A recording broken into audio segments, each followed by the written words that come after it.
From the famous Glenn Howard Stadium in Paulsboro, just off of exit 18 of 295, it's a South Jersey Group 1 battle with a lot on the line and a lot of caveats to go where we don't really know what's going to happen over the next 48 minutes until we kick off this game. Welcome to Paulsboro. I'm Dan Wilkins. I'm joined by Ryan Sieber on the call this morning/afternoon. Ryan, this is going to be a really interesting game for a lot of reasons, one of which, of course, the elephant in the room was the altercation that happened on Saturday between Woodbury and Paulsboro at the end of their game. This game was called early with about 5 minutes remaining, and in all, Paulsboro had 16 players ineligible for this game, including 6 starters. However, they are playing today. They are playing as scheduled. For the integrity of these kids, for the integrity of the fact that this is a high school interscholastic athletic event, and we're not going to rub it in too much. And just for our sake as broadcasters, we will keep things as cordial as possible, and we won't divulge further into the details of what happened throughout the broadcast. But the facts are there, and whether or not you agree or disagree with what was or who was suspended, or the fact that Paulsboro is playing at all today, we're not going to entertain that. This is just a football game. This is just how it is. But Schalick does have a lot to be excited about. Obviously, playing a Paulsboro roster that's basically cut in half is definitely a prospect for first-year head coach Kevin Leamy. That is an exciting one. They would play Glassboro if they won today for their 3rd straight rematch in South Jersey Group 1. But definitely, a lot of people in Paulsboro, they're just ready to play as normal. And one of the things that Paulsboro is going to have to worry about is their ground game. They have Kyer Harvey, the cousin of the head coach Kevin Harvey, one of the most famous South Jersey football players to ever walk the earth, really. And he's over 1,600 rushing yards in his career. But the thing is, he will not have his quarterback beside him, Malachi McKenzie. He is one of those players that is ineligible today. I think Paulsboro is just really going to be laser-focused on keeping the ball on the ground. Yeah, I mean, with that many players, the words that come to mind, with that many players suspended, the words that come to mind is overcoming adversity. Mm-hmm. They're facing a huge deficit on both sides of the ball today, and they're going to really have to overcome a lot of adversity to sneak away with a win here. Now, last time these two teams faced, Paulsboro did win 6-0, but like we said before, with all the players suspended, it's going to be much harder to do that today. Well, one thing that Glassboro fans should watch is that if Paulsboro wins today, the players that you may see on the field today may not be on the field next week, because Paulsboro is going to be at full strength no matter what next week if they win. So Schalick is going to have a lot to like. Where Schalick exceeds is in pass defense. They really broke up Pennsville very well when we saw them on Halloween night in the first round of the playoffs. We've covered Schalick 3 weeks in a row now. The last game of the regular season versus Woodbury, Halloween playoff versus Pennsville, and now our last playoff game of the year versus Paulsboro. But what I really like about Schalick is their wild card offense. The triple option. It's the Army, it's the Army style of offense where you really don't know what you're going to get, and Paulsboro really doesn't. I don't think that they are going to defend this very well, especially with 3 starting linemen missing. And in a Group 1 roster, 3 linemen, 3 starting linemen missing is such a huge hill to climb, and that is going to be something that Schalick, with being a strong team, even though they don't have a huge roster, they're going to be playing with a lot more kids than Paulsboro has. And whether or not, Schalick's going to be able to break through with the combination of Gary Simonini and Kenneth Bartee, the leading passer and the leading rusher on this Schalick team, along with a handful of great wide receivers. We talk about David Stewart a lot. We talk about Sherrod Jones a lot. Not to mention as well the senior Jace Volivar. He had some great plays last Friday versus Pennsville. And now they come into this Paulsboro game 8 days later with a completely different mindset in Game 2 of the playoffs. Yeah, I mean, should be exciting to see what happens here today. It'll be interesting. I'm Dan Wilkins, again joined by Ryan Sieber of Rowan University. Paulsboro getting ready to come out of not the tunnel, but of the breakaway banner. The band plays on, and so will we. It's a noon kickoff here from Glenn Howard Stadium. We'll be back in just a moment.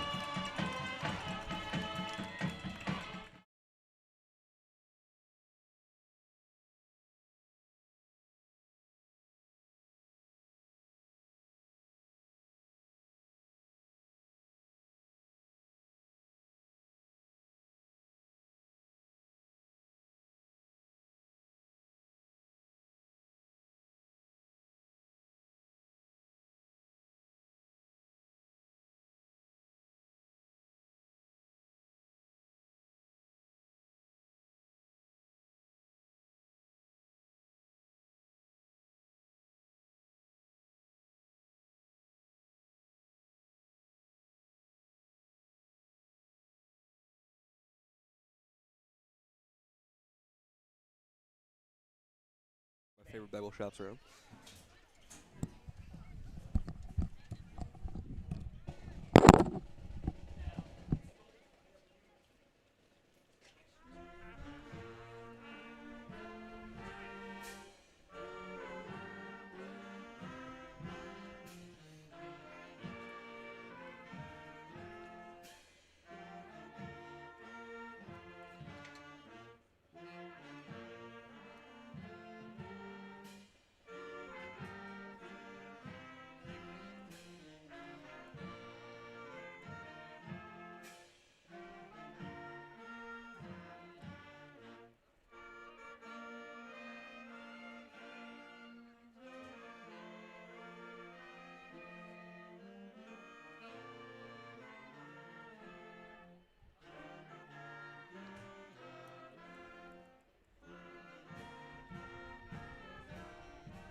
Let's play ball, ladies and gentlemen. This will be our last playoff game of the year. We do have crossover Thanksgiving football from here on out, but we can only go so far, and I'm happy to end our at least competitive season here in Paulsboro. I'm Dan Wilkins, joined by Ryan Sieber. Caden Sacamano is our producer for the afternoon. It's actually a lot better this morning than I expected in terms of weather. We've got 63 degrees and sunny blue skies at kickoff. It went down to 35 degrees last night in Gloucester County, but we had some overnight rain. It was a little bit wet, a little bit moist this morning, but we clear out to sunny blue skies here in Paulsboro. Here at the Glenn Howard Stadium, it doesn't get much better than this. Schalick, the 6th seed, upsetting Pennsville last week, 21-16. After Pennsville was held to 0 points in the second half, Schalick scored in the third quarter and never looked back. Paulsboro won 38-0 over the 7-seed Woodbury Thundering Herd in their first-round playoff game. And now going into this one, we will see if everything will be different or everything will remain the same. For Paulsboro, we're not exactly sure, but we're going to be underway in just a moment. Kicking this one for the Red Raiders will be number 3, Jeremiah Carr. And we're underway. It'll be returned by David Stewart. Stewart breaking free, and he'll get up to the 35-yard line for Schalick's first possession. Let's take a look at the QB profile / halfback profile for the Schalick Cougars, Kenneth Bartee. He's the leading passer and leading rusher on this team. His pass efficiency isn't what Schalick would hope at 27%, but in the triple option offense, really the efficiency doesn't matter that much because he does keep the ball on the ground a lot. He's got 2 touchdowns, 9 interceptions, and as a rusher, he's got 500 rushing yards with 86 rushes and 7 TDs on the ground, 9 all-purpose for the Schalick Cougars. First play from scrimmage for Schalick. They send Stewart in motion for the triple option. Rush over the middle. Finding space was number 2, Desian Purnell. That'll be a big gain for for Schalick on the first play. That'll be a gain of about 9. Yeah, that'll be enough. First down. Already Paulsboro dealing with a player down. He just took a knee.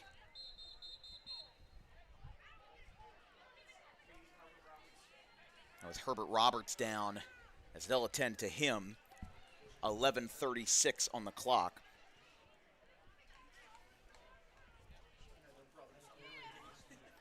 So again, Paulsboro, 6 starters are suspended for today's game after Saturday's kerfuffle, if you will.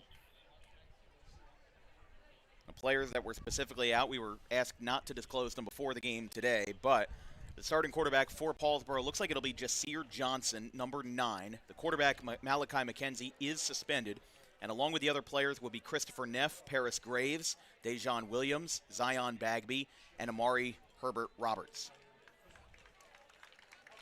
So getting assistance off the field that time by the athletic training staff is number 53, Aiden Herbert Roberts. I would imagine they're brothers. Herbert Roberts, the hyphenated name, not exactly a Smith or a Jones, but 1st and 10. Schalick picked up a big gain on their first play from scrimmage, and they lined this one up from their own 44. 2 receivers to the right. Carr guarding closely on the near sideline. Rush by Purnell. Gets about 5 yards, sticks it right on top of the midfield stripe. It'll be second down. Yeah, so far Schalick running hard, you know, getting quick bursts, some quick yards, and it's been going pretty well for them so far.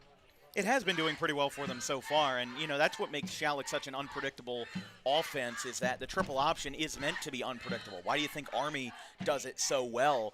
And they've been doing it for maybe 100 years at this point, because if it ain't broke, don't fix it. And maybe that offense changes if Schalick gets a big quarterback just in terms of size, but it seems like that Kevin Leamy, the head coach, first-year head coach here at Schalick, looking like he wants to keep that tradition the same. 2nd and 5. They're lined up at the 49. They send Stewart in motion. Barty pitches it back to Stewart. Now on the right side, he gets past the line of scrimmage. Harvey's guarding him. Now on the right side, he gets tripped up at the 30-yard line, and that's a first down, Cougars.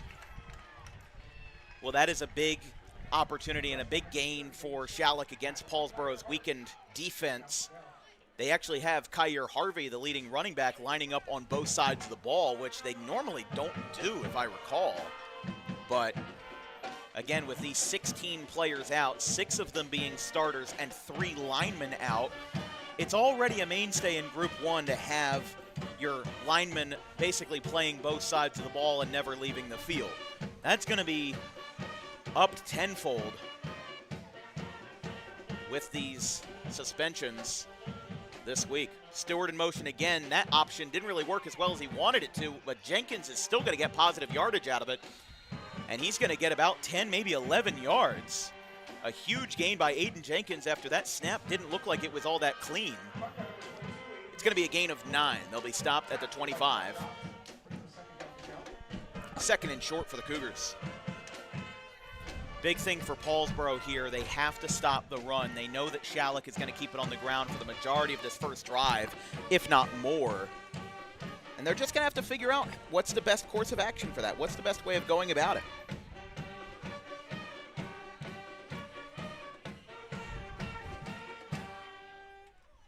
Second and short.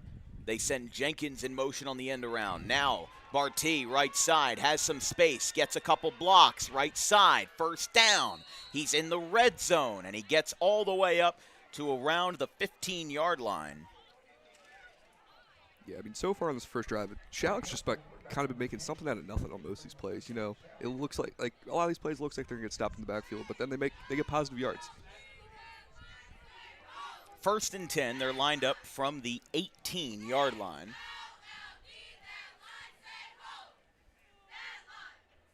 Schalick 0, Paulsboro 0, just about 2 minutes gone in the first quarter. Schalick moving quickly and swiftly, as they've been picking up first down after first down on this first drive. Pitched back to Jenkins, left side, staying on his feet for how long we don't know. We do have a, looks like, penalty marker down at around the 20, back behind the line of scrimmage. Holding on Schalick is the call. That will knock them back a decent bit, and that might be Paulsboro's saving grace. Schalick did have a lot of penalties in last week's playoff game versus Pennsville, and to be fair, to play devil's advocate, Pennsville also had a lot of penalties in that game, but Schalick got called for a lot of holds. They got called, I think, for DPI one time. They got a couple of penalties hit in their face, and you know, if Paulsboro's going to win this game, they should take advantage of those penalties, and obviously that doesn't take a rocket scientist to tell you that you have to take advantage of penalties, but doesn't get stressed enough because a lot of teams don't take advantage of it. You got 1st and 20 from the 28, looking to set up a good field position on your first drive of the day. Get something out of nothing with how well Schalick has been moving across the field. Lineman making a shift. They send Stewart in motion. Barty drops back, lets it fly. Left side, got a man open. He's got it. How about that? That's number 15, Dylan Sheehan, getting it on the near sideline. And almost in double coverage that time with Carr and Marcus Eli. But they're able to pick that one up, and coming back huge on 1st and 20 after the hold. They will be short, but not for long. It's going to be 2nd and 2. Talk about a turnaround there for Schalick. We talked about Paulsboro taking advantage of penalties. Well, as soon as those words came out of my mouth, Schalick picks up 18 yards, and they are on the doorstep of not only a first down, but they're 10 yards away from the end zone. One more set of downs, and they'll drop the sticks. Barty rushes right side. He's got a little bit of space. Harvey's looking to block. Over towards the right side. Another big gain. But that will be a first down, and everybody gets to drop the sticks. Schalick first and goal. Again, Schalick didn't have the best regular season. I mean, for what it's worth, you know, Schalick was not the kind of team that really shocked everybody in the Diamond Division. They're 4-6. They started out 2-6, but then they won versus Woodbury in the end of the regular season. They beat Pennsville on the road in I don't know how much of an upset you want to declare it, but Pennsville played well that day, and they did the best they could with their quarterback, Robbie McDade, going down with an injury in the first quarter and not returning to the game. First and goal from the 7-yard line. Actually, it looks like the 6-yard line. My apologies. Here's Barty. Rolling through the middle. He spins, and on his feet, he's in the end zone. Touchdown, Cougars. Schalick gets on the board first. And they lead this one 6-0 on a 6-yard rush by Kenneth Barty, his 10th all-purpose score, his 8th on the ground. And the Cougars lead this one 6-0.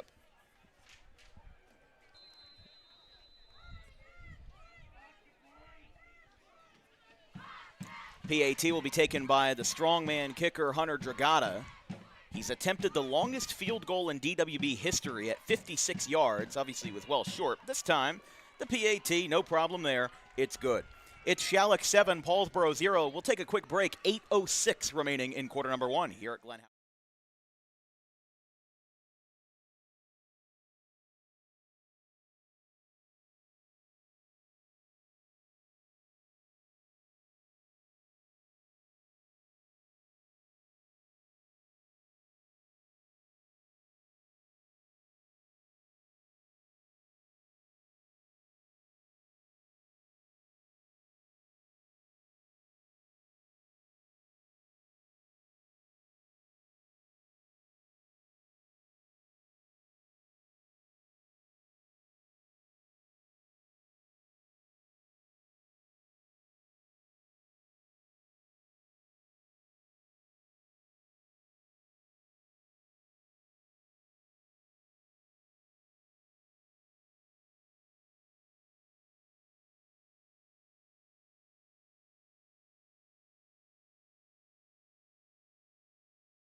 Schalick 7, Paulsboro 0. Welcome to Glenn Howard Stadium on this Saturday afternoon. It is a beautiful November morning and afternoon now, I guess, because we did kick off at 12. I'm so used to Paulsboro kickoffs being at 11 a.m. This will be returned by Kyer Harvey at the 10-yard line for Paulsboro's first kick return. Carr gets a good block. Gets it up to the 30, and Harvey gets hit hard, and a flag. Coming in that time was Dezion Purnell, and it looked like maybe Robert Daly, number 11. Harvey was kind of getting wrapped up when a late hit came in. It is a face mask against Schalick.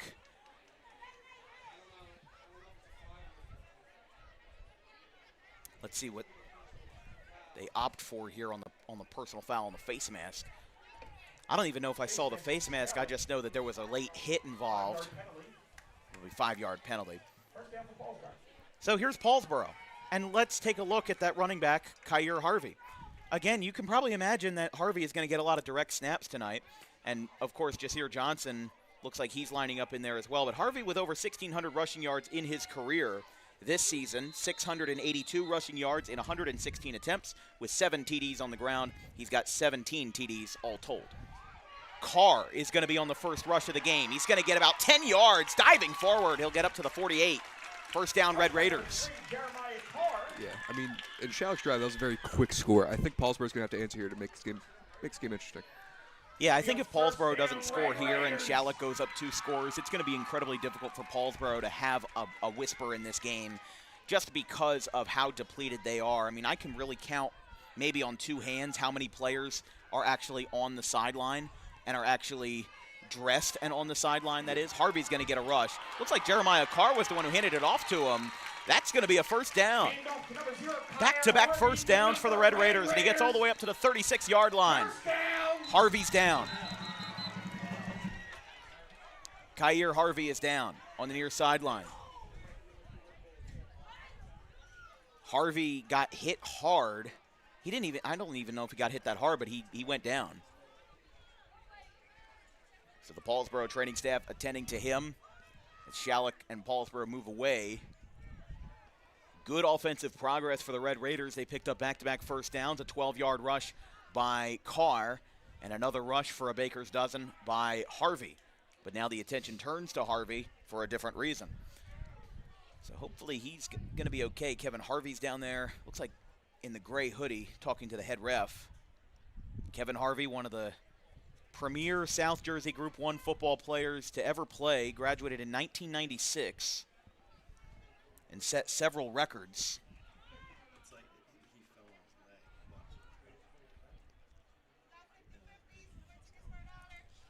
So Harvey still down. We'll take a brief break as both teams in their huddles. It's Schalick 7, Paulsboro 0. Kyer Harvey receiving attention.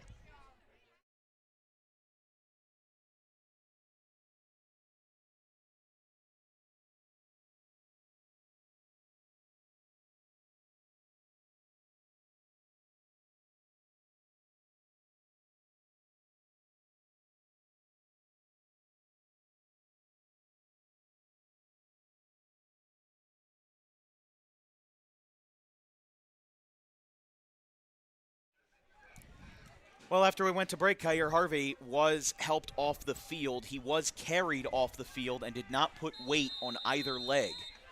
So hopefully he is okay. We wish him the best as he is now sitting on the table on the near sideline. Carr got hit hard right in the middle of it. Got about 3-4 yards. He'll get up to the 35 where Schalick's defense came in for a big stop. That looked like number 71 being Noah Bermudez. 2nd and 7. Paulsboro 9-1. We were here for their only regular season loss, which was a 14-0 loss to West Deptford for the Patriot Division title in Week 7, back on October the 18th.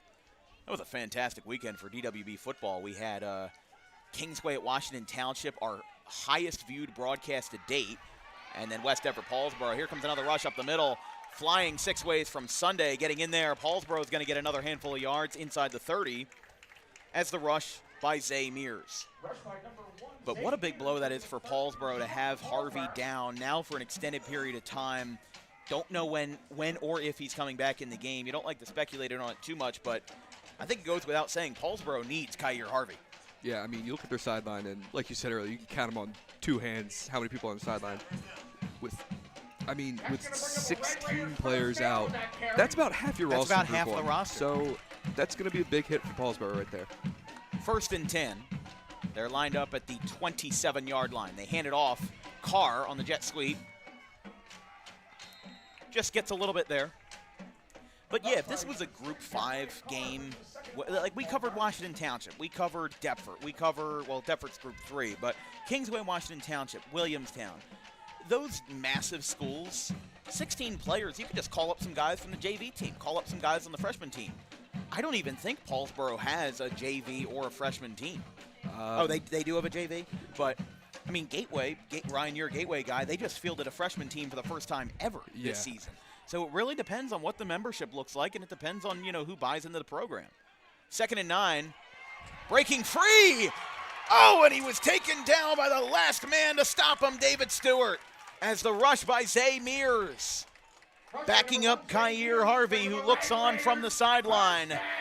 1st down and goal from the 9-yard line.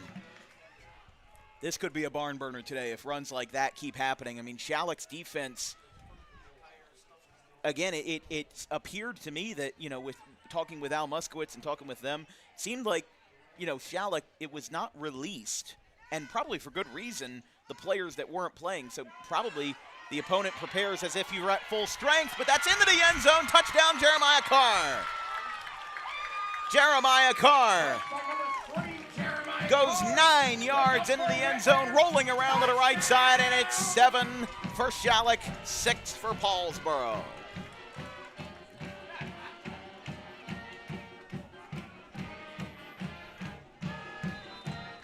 Looks like Paulsboro is going to try a 2-point conversion here.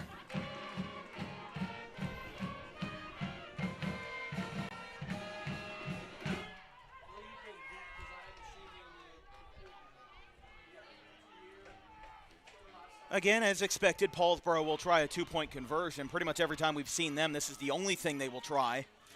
It is Jeremiah Carr who takes the snap. He hands it off to Mears. He gets ripped around, and that's looks like maybe a face mask.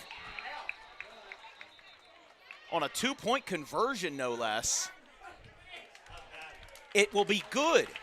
It will count. And Paulsboro leads 8-7 here with 4:49 in the first quarter. Let's take a look at that replay real quick on the 9-yard rush. Again, just taking a look right here. Send a man in motion. Just love the direct snap. That wasn't even a jet sweep. That was a fake jet sweep. Carr taking it himself directly out of the shotgun, getting into the end zone. Really not a lot of competition. Yeah, he puts himself in there. And Paulsboro with a couple good blocks there, too, to get him in the end zone. Nice and easy.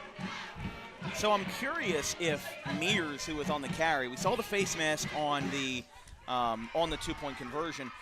I couldn't tell if he got in or if because of the penalty they awarded it to him. I'm not sure, but it will remain, or not remain, but it will now be Paulsboro 8, Schalick 7, halfway through the first quarter. Looks like this penalty might be applied on the kickoff. But what a good drive by Paulsboro. You talked about working through adversity. I would say they absolutely worked through extra adversity with their running back, Kyer Harvey, going down so early.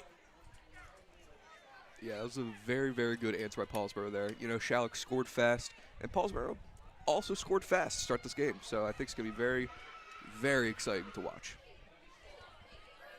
If you're just tuning in, just like about 200 of you are, it's 8 Paulsboro, 7 Schalick. It's been a good weekend for DWB viewership. Had over 350 viewers last night for Salem Glassboro, and look where this is getting kicked off.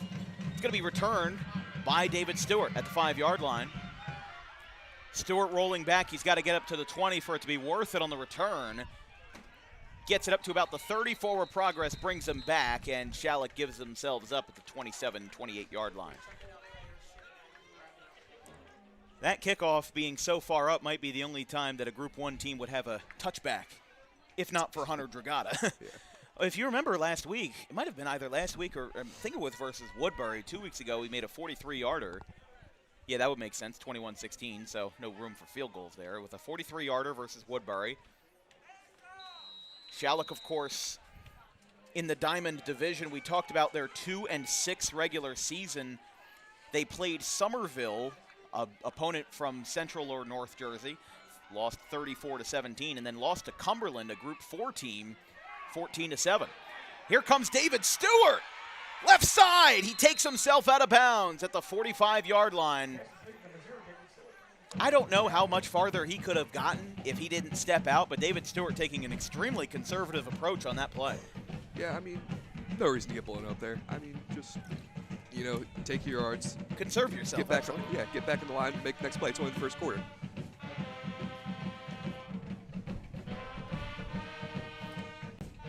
.427 is what's on the clock after it stopped that time. 1st and 10 after a monumental gain by Kevin Leamy and David Stewart and the Schalick Cougars.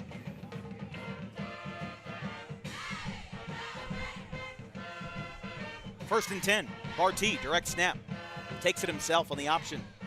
Gets about 5 yards. Whistles fly at the 35. So we actually got further than I thought. Let's see where this spot is. It's going to be a gain of 8 yards, 2nd and 2. This just might be a barn burner where one team goes in, they dominate the defense, they score. Paulsboro goes in, they wear out Schalick's defense, they score. How about, what was that game last night?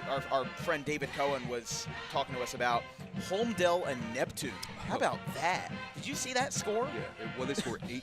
Holmdel scored like 8 Jack touchdowns Cannon, in the third Jack quarter. Cannon, the QB for Holmdel, scored 9 touchdowns. David Stewart, right side, gets a first down. He will stay on his feet, and he's taken down at the 25. I'm trying to look for it. So, yeah, Jack Cannon, he will graduate as the single season and career leader at Holmdel in every passing and rushing opportunity. So, yeah, that score last night, David was talking to us about it, and I think somebody else was too in our media group chat. That final score was 65-42 last night. Holmdel over Neptune. That is an incredible score for how do you high score school nine? sports. How do you score 9 touchdowns in a game? I don't understand that. I mean, that's incredible stuff from Holmdel. I believe that's Central Jersey Group 3 because they beat Cinnaminson in the first round. Jenkins is the man in motion. Barty's going to get wrapped up here. They've got a wave of Big Red behind him, but Barty emerges from the pile, and he will get, I believe, at least a few yards. It looks like he's down at around the 20-yard line. And way to make something out of nothing there, because we've got a fantastic rush by Barty there. I mean, you could see it was almost a wall of Red Raiders who came in that time. They were able to get at least something out of it.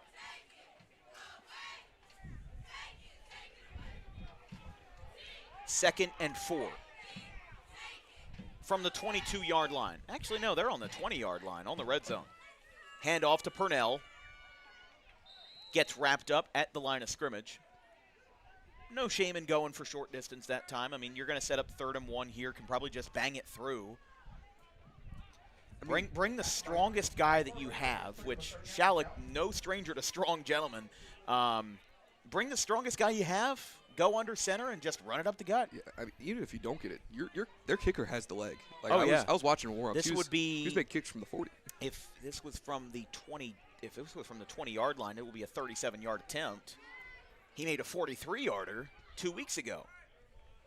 Barty back in the shotgun, empty backfield. They throw to the right side. It's caught by Volivar, rather by Sheehan. This will be 4th and 2, so they lost a yard. Actually, they're lined up on the 18. Yeah, keep an eye on Hunter Dragata, though. They're changing out Daly. From what I can tell, Barty is still in the huddle. They're going to go for it.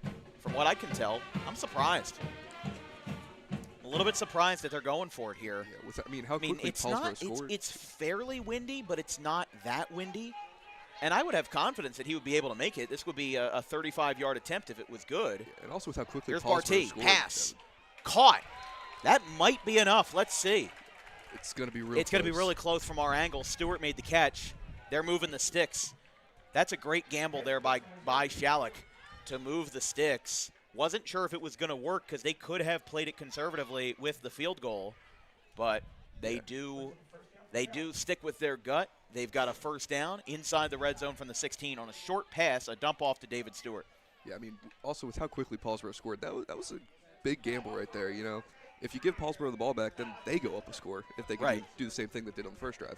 But Paulsboro does not have a rostered kicker, so Schalick does have that advantage in some way. Purnell gets a handful out of that one. Looks like Carr might have had the tackle there. Also in combination with Herbert Roberts. Gain of 1 on the play. Stay tuned tomorrow morning for Men's League Championship Baseball. It's our last baseball game of the year. It's in Haddon Heights at Fitzgerald Field for a battle between the Sicklerville Phillies and the South Jersey Lightning. It's the end of the first quarter. We'll take a quick break, and we'll resume our talking points about next week in just a moment.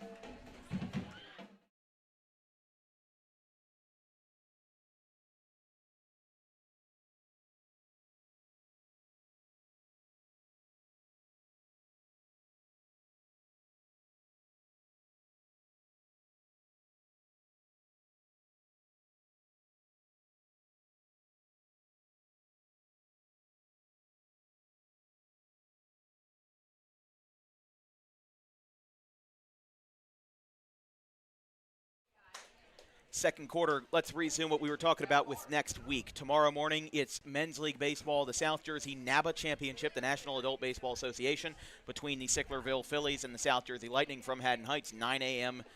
First pitch. That will be our last baseball game and our 98th baseball game of the year, including college at Rutgers-Camden, college at RCSJ, high school. We did about 40 high school games. We did all of the summer league stuff and then the men's league stuff as well. Can't you tell baseball is my favorite sport to cover? Not to mention the fact that we've got 38 high school basketball games that we have this year. I'm announcing the schedule on December 1st. And than we had. I think we're up to 35 some football games this year. We still have more to come with consolation games, Thanksgiving tune-ups, and, of course, the Thanksgiving games themselves. The 100th anniversary of Pittman and Clayton. Flipping the field here at the start of the second quarter. We line up from the opposite side now with Schalick on 2nd and 9 from inside the red zone at the 16-yard line. Barty back in the shotgun, one receiver on each side. High snap, right side, it's Stewart. Takes himself out of bounds, a very conservative approach there. Hold on here, we got penalty flags. Not nearly as many flags as Salem-Glassboro last night, I'll tell you that much.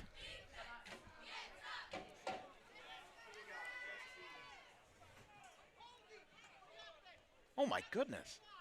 I don't know if I have good microphones or that ref he's got good pipes. That referee has good pipes. We heard him all the way up from the press box. We do not need to mic up the refs today, ladies and gentlemen. It's a hold against Schalick. Oh my goodness. That might be the same ref from Woodbury that we could hear him from the press box. I can hear him from the next county over. 2nd and long. Barty, direct snap. That one fails. Now it's 3rd and long. If you do not get anything going here, what is your trust in Hunter Dragata? The wind is, right now I'm looking at the American flag, it is calm. It was a little bit gusty earlier, but really not enough to, it wasn't last night where I think we had like 30-mile-an-hour winds. Should note, Kyer Harvey is being taken away in the back of the golf cart with no jersey. So I think he might be done. Looks like he is done for the day. That's unfortunate. 3rd and 19, 25-yard line. Barty passes deep, left side. This is going to be picked off. Marcus Eli will kneel in the end zone, and Paulsboro with an interception, taking the thunder away from the Cougars' drive. And the Red Raiders have the possession. That was just a deep ball where the closest man was the Paulsboro receiver. Didn't really have anybody in the same zip code that time. Schalick gets picked off. The 8th interception by Barty thrown this year. Yeah, I mean, 10th, excuse me.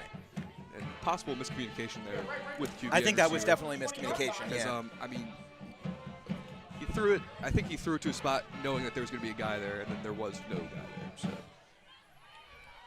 So Barty, his 10th interception of the year.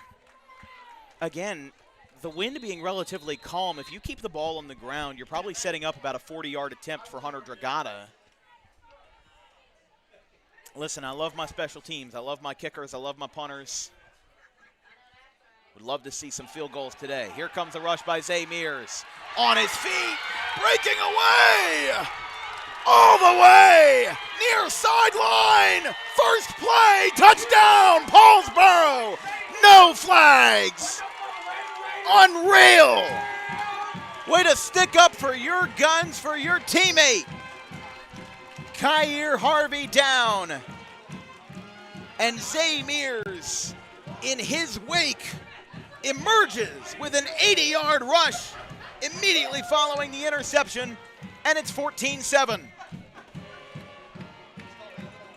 Unbelievable.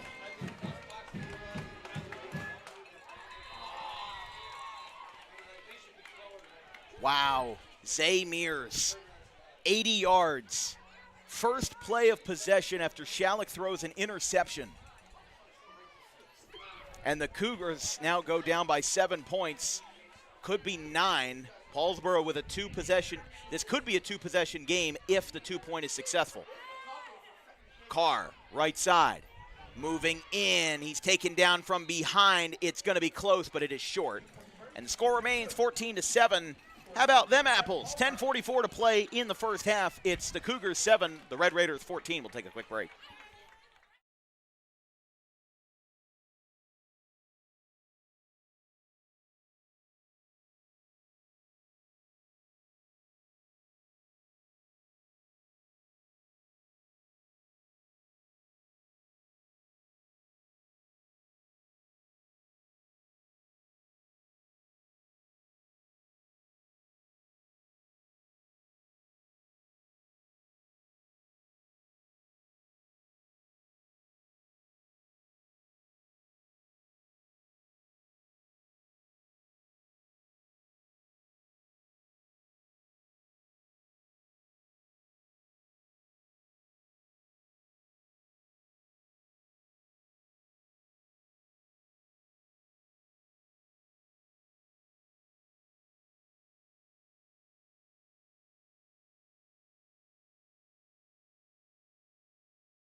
Welcome back here on Dan Wilkins Broadcasting. Let's take a look here. Hold on. Here's the 80-yard rush. First play. Zay Mears just breaks through the middle. And then this is where we kind of thought, like, all right, he's got it. Look at the coach on the sideline, hands in the air. And then that's at the 40-yard line. He breaks through. Doesn't have anybody close to him. I was worried that he would run out of gas. You can see that 2 players behind him. Looks like that Stewart makes the last dive. Doesn't get it. Here's the kickoff return by Schalick. It's Jenkins. Jenkins finds some space. Gets this one up to the 40-yard line. A good return by Schalick. Looking to make up at least some amends after giving up the interception. They had a good drive, but it ended with Barty throwing his 10th interception of the year.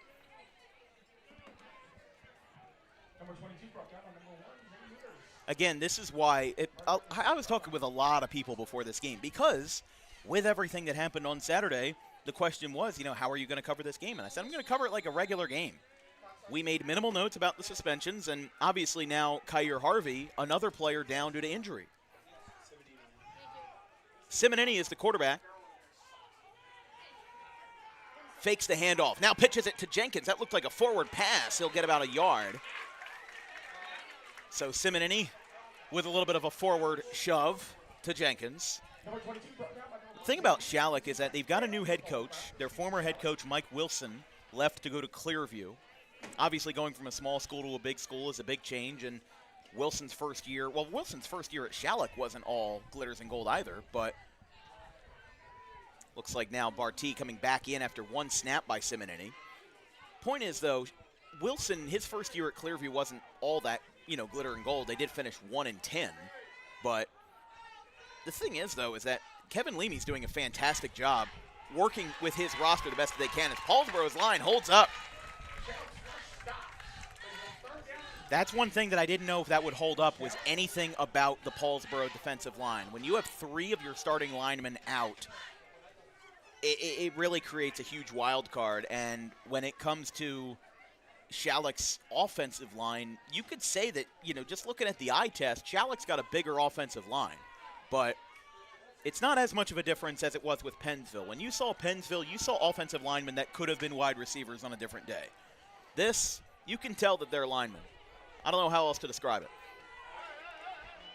Schalick all over the place here on 3rd and 9. 9-10 to play in the second quarter. Barty, right side, line collapses, throw over the middle. It's one-handed. That was so close. Robert Daly, the intended receiver, almost picked off by Jeremiah Carr. It'll be 4th and 9.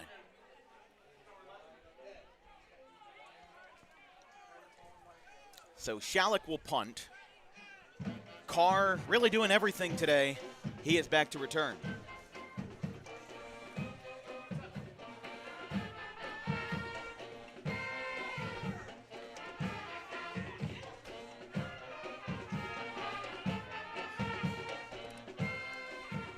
Punt by Schalick. This is going to land in front of Carr. He's just going to let it go. It'll roll back to the 10-yard line, and that'll give Paulsboro some space to work with. This is where we set up what I like to call the Group 1 drive. Slow, methodical, makes you question everything you've ever done in life. It's a long drive. We do still have 8:52 to play in the first half, so it is a long way to go. Yeah, but if you can kill a lot of clock here and then go down and score, Paulsboro gets the ball back to start second half. So if they can score, stop Schalick's drive with whatever time they have left in the half, it'll set themselves up good for the second half of the game.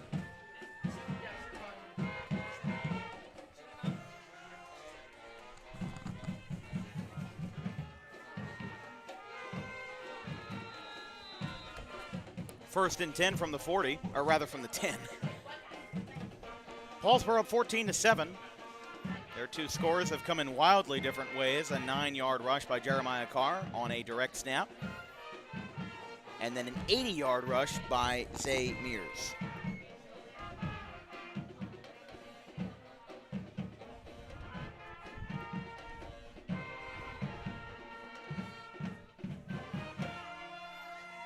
Paulsboro, handoff.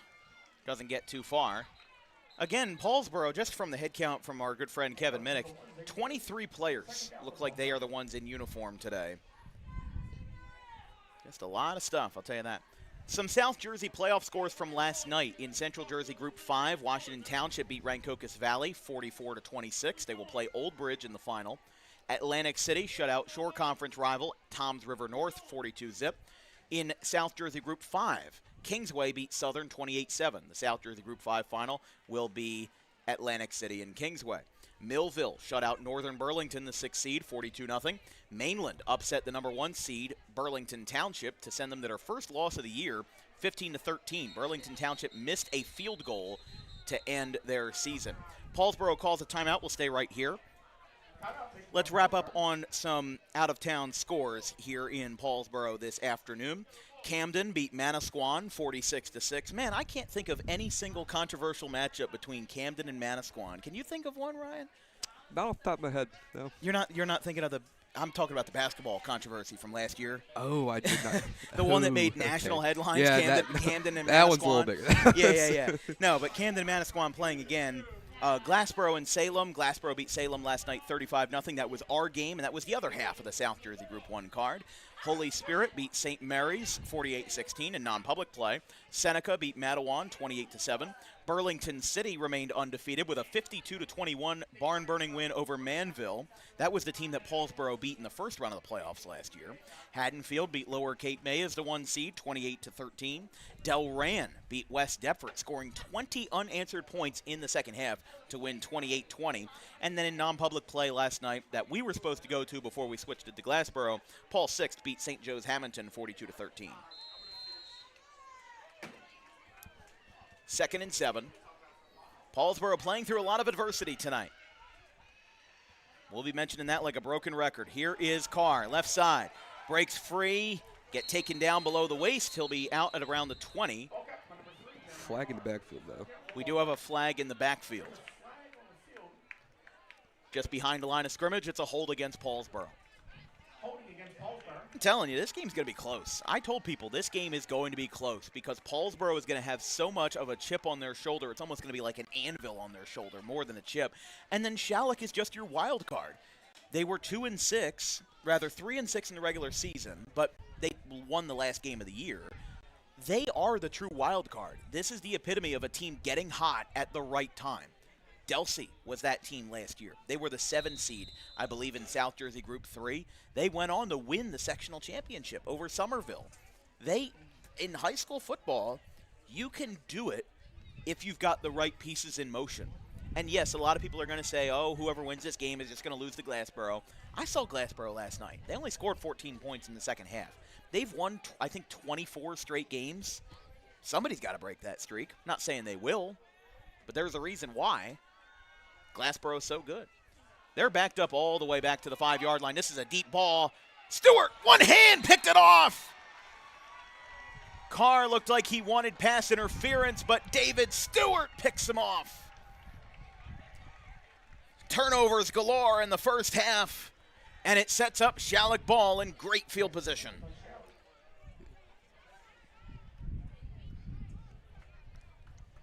First and 10, they're at the 30-yard line. That's now one interception on each side. Barty threw one to Carr. And now David Stewart picks one up. Simonini going back out into the huddle for Schalick for this option offense.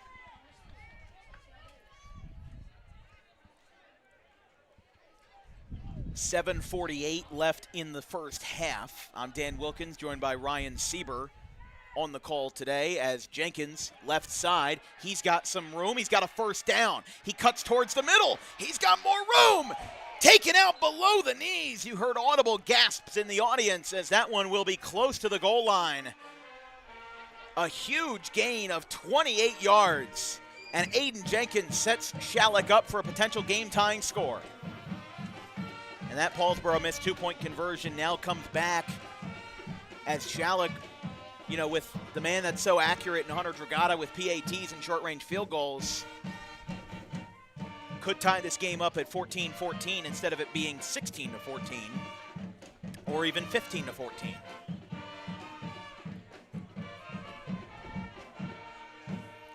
First and goal. They're at the 4-yard line. Simonini takes it himself. Up the middle. Diving forward. Touchdown, Schalick. 1 point away from tying this one up.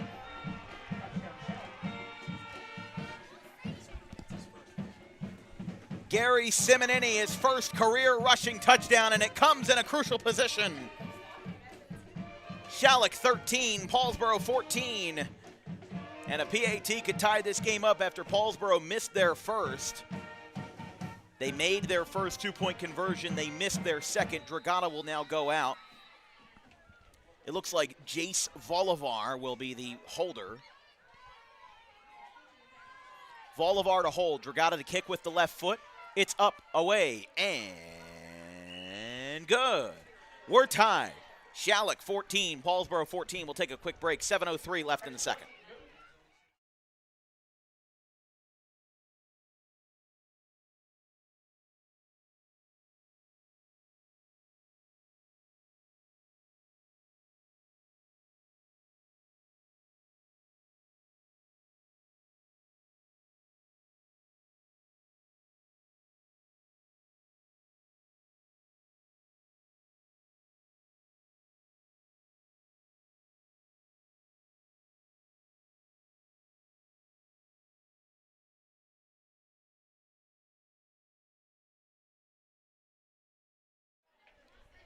From Paulsboro High School, this broadcast is brought to you by Harper Driving School. Over 90% of students who take their New Jersey State driving test with Harper pass on the first attempt. Book an appointment today at Suite 4 of the Total Turf Complex at 614 Lambs Road in Pittman.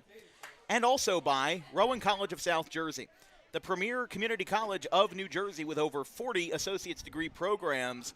Get your education started for a price that you need at rcsj.edu for academic information and rcroadrunners.com for athletic information.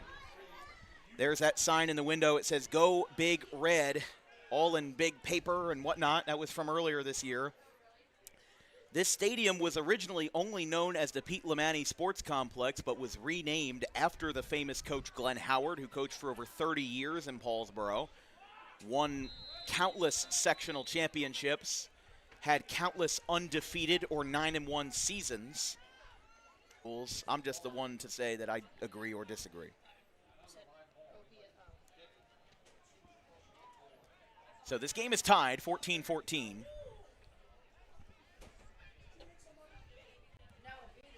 Like, I don't think that's in the NFL. If the ball hits off of a returner's hands and it goes into the end zone, it's still live. Yeah. But what can I say? I don't like the NFL kickoff rules either, because you can't move until this guy does this, and, you know. I know it's for player safety, but it's not as fun. It's not as fun. Whoa, big hits there. Carr was on the rush. Like, if the NFL kickoff rules had existed 20 years ago, nobody would know who Devin Hester was or Cordarrelle Patterson.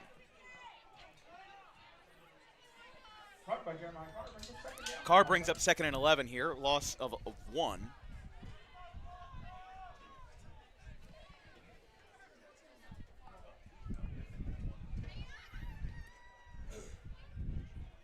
So Carr rejoins the huddle. Same time with the NFL kickoff rules, it's like, it's so complicated where it's almost off-putting to a fan, to a casual fan. Okay, so how does the kickoff work? Well, you have to wait until the kick reaches the end zone and these players have to stand this many yards apart, and then it just really doesn't work. It really doesn't mesh. Here's Mears. Do not pass go. Do not collect $200. Do not start running until the ball is returned. And if it doesn't land in the landing zone, then it's the landing automatic zone. touchback. I'm like, I don't understand the landing zone. And then if it is a touchback, why does it go to the 35? We've got a Paulsboro player down. It'll be 3rd and 4. We'll stay right here. For the rest of next week on Dan Wilkins Broadcasting, on Tuesday, it'll be JUCO men's basketball from the Roadrunner Athletic Complex in Deptford Township. It's a crossover between the Union Owls and the RCSJ Gloucester Roadrunners in JUCO men's basketball. It's a men's standalone with tip-off at 6 p.m. Wednesday, we've got crossover football for Thanksgiving tune-ups. It's the Pittman Panthers and the Audubon Green Wave from Davis Field in Pittman. 6 o'clock kickoff from, again, Pittman Middle School, Davis Field. Thursday, we've got another crossover game between the Haddon Township Hawks and the Camden Catholic Irish.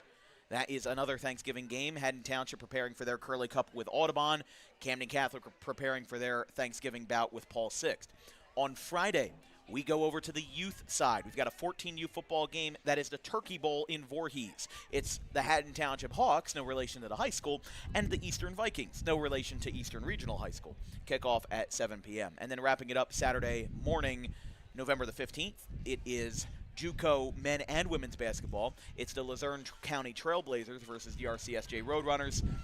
Tip-off for the women at 12, tip-off for the men at around 2 p.m. The man down that time was number 6, Jamal Robinson. So Robinson gets taken off the field, but he does remain on his feet and is looking like he's applying healthy weight to both legs, rather. Third and manageable. First down marker is at the 30-yard line. Paulsboro lines up after the touchback. And after a few rushes for minimal gain, handoff, left side. Looks like the ball came out. Schalick looks like they're going to take this one. They've got it. Schalick gets a fumble recovery and takes advantage of a Paulsboro error. That is the third turnover of the game. 2 interceptions and now a fumble recovery. Just a big mistake by Paulsboro there. Looks like Mears was on the carry. Ball got taken away from him. Couldn't recover. Schalick now with an opportunity to score before going into the half, going up one score, coming back, going to make it really difficult for this Paulsboro team to manage second half. Like I said, if Paulsboro at any point goes down 2 scores, I don't want to say the game is over, but it's going to be very difficult for them to come back. Schalick 14, Paulsboro 14. Schalick scored on a brief, close-range rushing touchdown by the quarterback, Gary Simonini. Barty is back in the game at QB. He briefly had his helmet off on the sideline and was limping, but he is back in the game. Stewart, pass over the middle. Jenkins wide open. Nobody home. Touchdown, Schalick. And the scoring brigade continues. Aiden Jenkins with a 30-yard touchdown after the fumble recovery. And Barty throws it over the middle, making amends for the interception earlier in the quarter. And the Cougars lead this one 20-14 in a game that's looking like it's going to be a slugfest tonight in Paulsboro. Yeah, before we could even take a breath, Schalick scored again.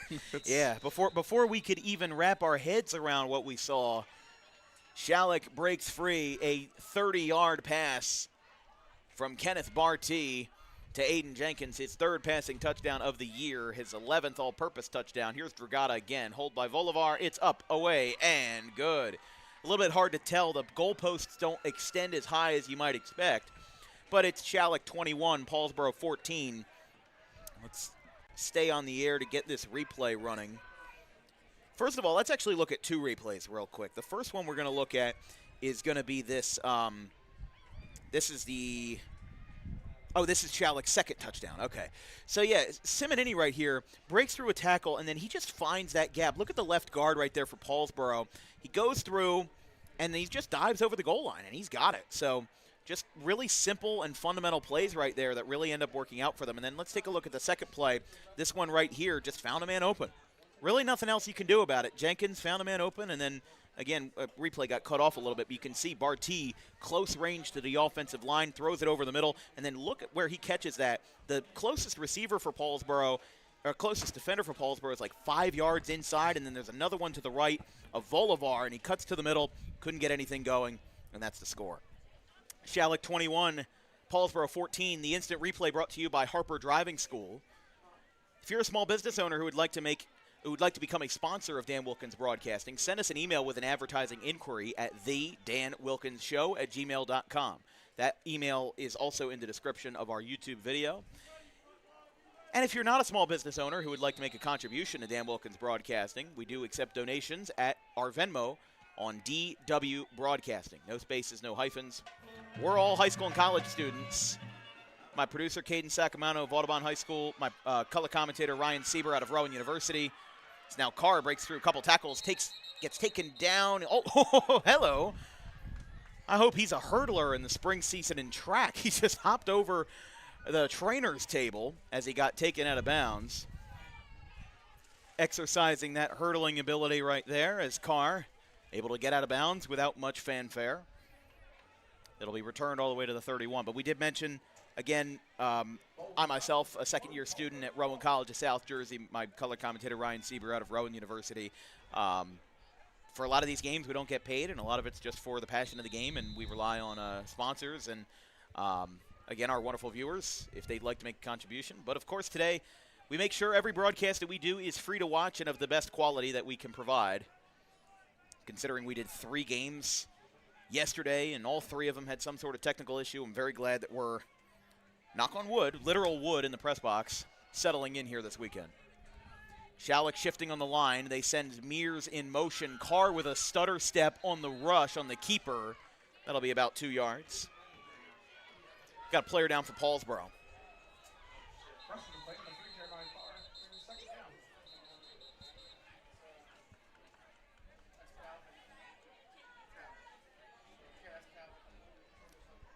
Player down for Paulsboro, number 51, Calvin Wilkinson. Transfer from Schalick, funny enough. But he's getting attended to. He is sitting up. Paulsboro led by Kevin Harvey in his 3rd year after the retiring of Glenn Howard. He's assisted by James Davis, Vaughn Scott, Kevin Johnson, Rick Eli, Joe Benet, Darius Quarles, the head basketball coach, and Frank Daminger. And Schalick, of course, first-year head coach Kevin Leamy. He is assisted by Henry Papiano, Levi Feeney, Chip Brown, DJ Brown, Quinn Cardona, John Davis, and John Harbold.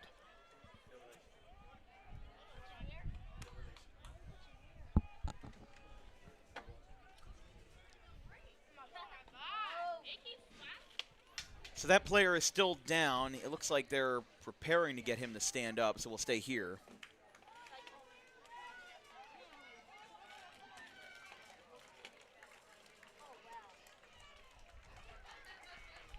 So again, that's Wilkinson standing up, getting assistance, but man, that's the 3rd time Paulsboro's had a player go down.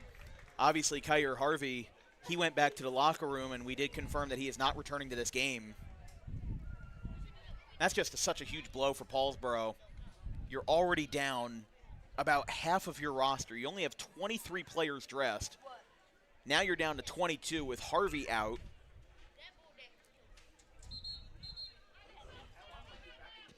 This game's just such a wild card, and Schalick, I mean, I can really only read, let's see here, probably about 35 players for them. Again, that's what makes a 16-player disadvantage such a big blow against Paulsboro. But it's 2nd and about 8.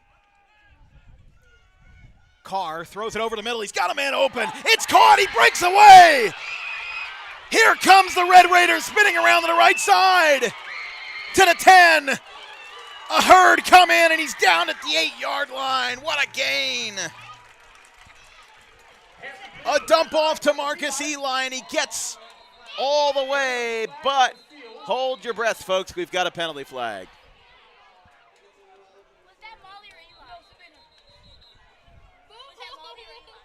Marcus Eli made the catch. See what this penalty flag's about here. And by the looks of it, they're walking back. This is going to be a Paulsboro penalty. With great yardage comes great penalty flags, and I might as well put that on a T-shirt for how much I've said that this year. Look at how far this one's coming back. What a big gain for Paulsboro, all for nothing.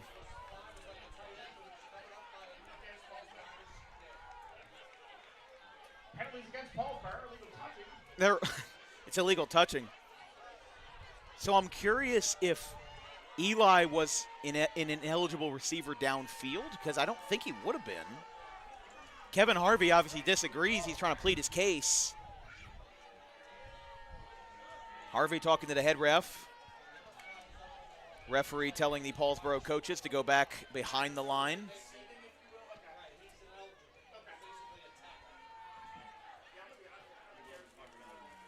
I wouldn't attack that. Okay, hello.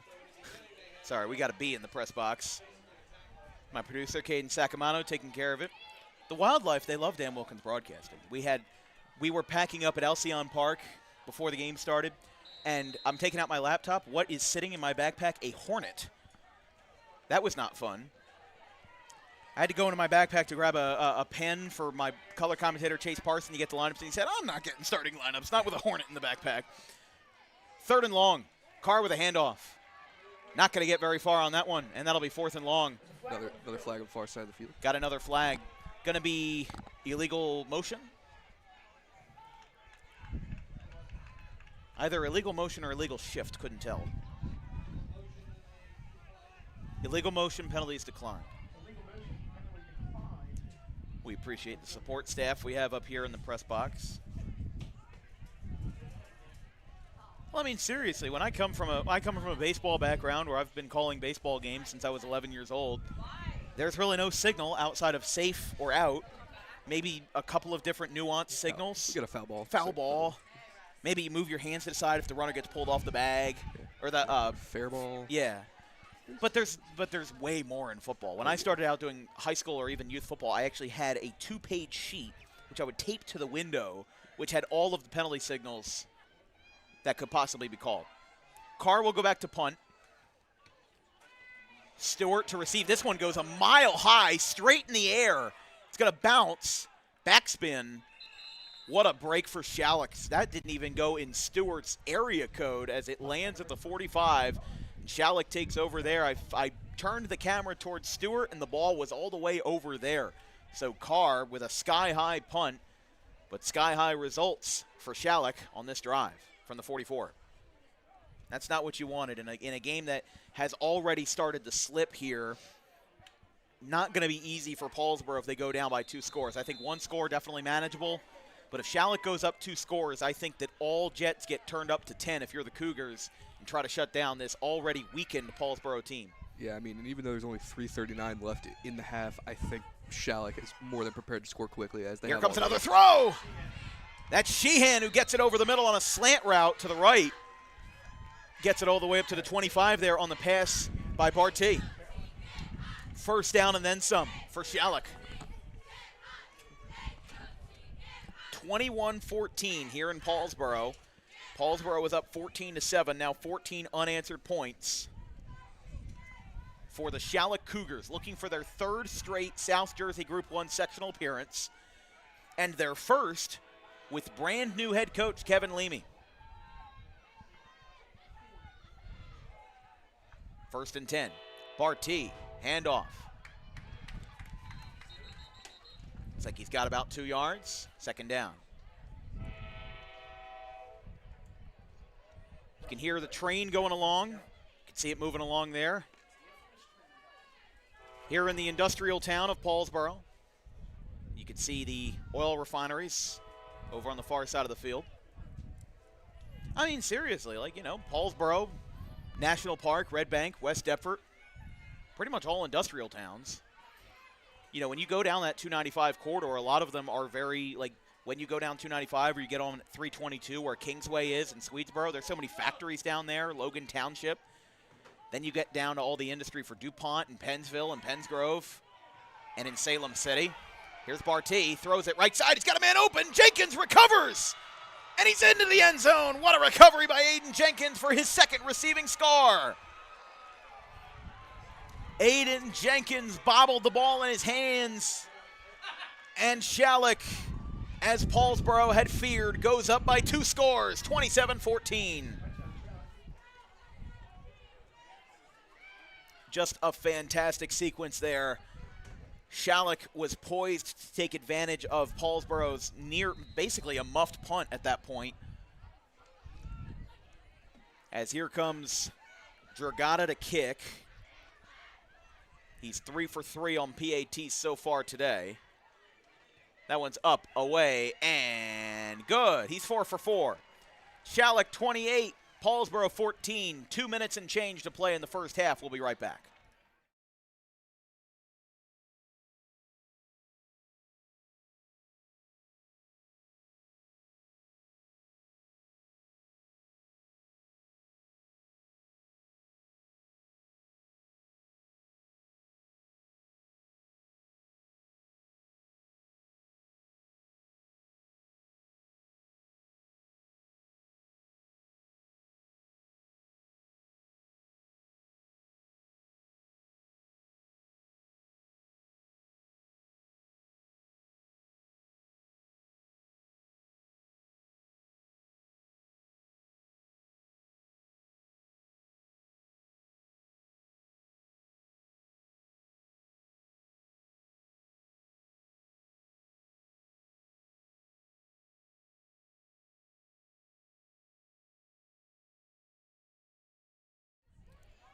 Schalick 28, Paulsboro 14. We're joining you here from Glenn Howard Stadium. If you're just joining us on this Saturday afternoon, happy to have y'all with us. I'm Dan Wilkins, joined by Ryan Sieber on the call, Caden Sacamano on the production. Got a busy week for Dan Wilkins Broadcasting ahead. This is my 4th game of the weekend. I was off on Thursday and then a triple header on Friday, 2 boys soccer games, 1 football game, and now a 2nd football game to close out the weekend. Here comes the kick from Dragata. Nope, we got penalty flags. Might have had somebody jump on the kick. We saw this last weekend. This will be a re-kick. So they basically rolled it as an illegal procedure, or more or less like a false start. Basically somebody moved.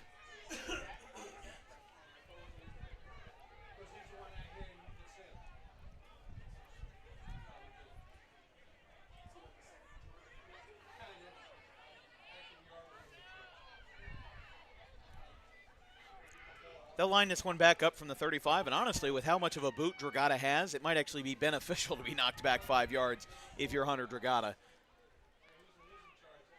He'll send this one away. Again, the left-footed kicker. Schalick's left side acknowledges they slammed the pads and the helmets ritualistically. This will be returned by Mears. Back at the 10-yard line. Carr looking to block. Doesn't get a blocker. Mears didn't get nearly enough help that he would have wanted, and he'll get that return snuffed out at the 27. And now a standard 2-minute drill for Paulsboro. Literally 2 minutes, 2 seconds. What's Paulsboro got to do here down 2 scores? Score fast, honestly. Well, yeah. Yeah, I mean, if you can score, say, with a minute and still have a minute left on the clock, you try an onside kick and try to score again with another minute left on the clock. Now, right. Not saying that's going to happen, but I'm saying that's what they should do. That's what they need to do if they want to get back into this game. They have had their second touchdown. They did have their second touchdown be an 80-yard rush by Zay Mears, and it should be noted that Paulsboro has 2 of their 3 timeouts remaining as well. And Paulsboro will receive the second half kickoff. That is an important note as well. They don't, I mean, I would say if I'm Paulsboro, use up the 2 minutes here and then pivot off of that in the second half. Carr, right side, he's got some space. He'll get a first down and then some. He's gone for now. Breaks away to the 10-yard line. He dives forward at the goal line. No, he is short, it looks like. Referee on the far sideline pointing at the 2-yard line. Can you believe it, though? Can you believe it? They were at the 27-yard line. He just put up a 71-yard rush. Wow, Jeremiah Carr, how do you do? He got put on SportsCenter last year for mossing a Penns Grove defender. This kid can do it all. As Jeremiah Carr, a direct snap as the quarterback coming in for the suspended Malachi McKenzie, 71 yards. And they are standing on top of the goal line. Ryan, didn't you say they should score quickly? I think you got that one right. I think you got that one right, Ryan. Wow. What a breakaway, Jeremiah Carr. Now they got like a yard into the end zone, just about. Maybe not even. It's hard to tell from up here.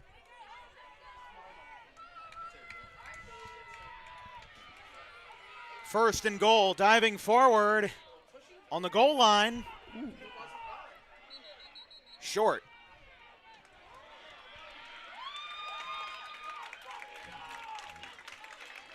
Second and goal.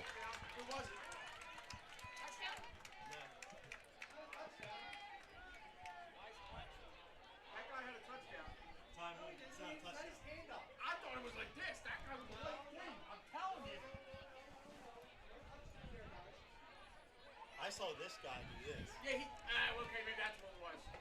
Okay. Second and goal. Second and goal. 1 yard line. 71 yards by Jeremiah Carr.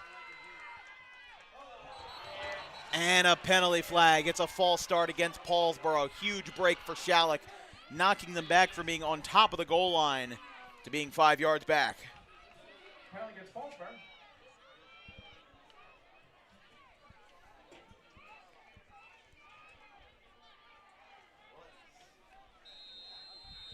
Yeah, not only do you get knocked 5 yards back, but clock's running there. Yeah, got it just 34 stopped. seconds There's left. Paulsboro does call their second timeout, and so we'll wait.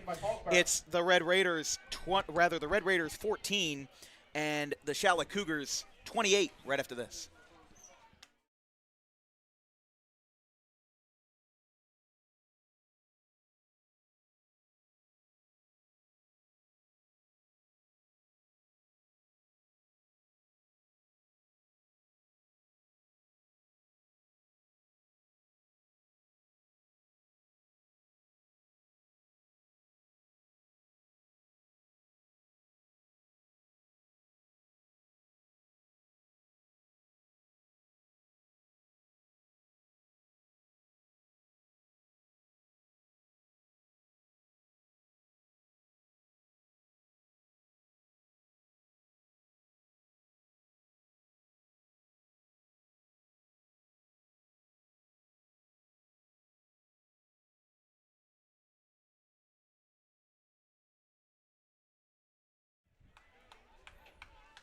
Paulsboro calls their second timeout, 34 seconds remaining. They had a false start that brought them back at 2nd and goal.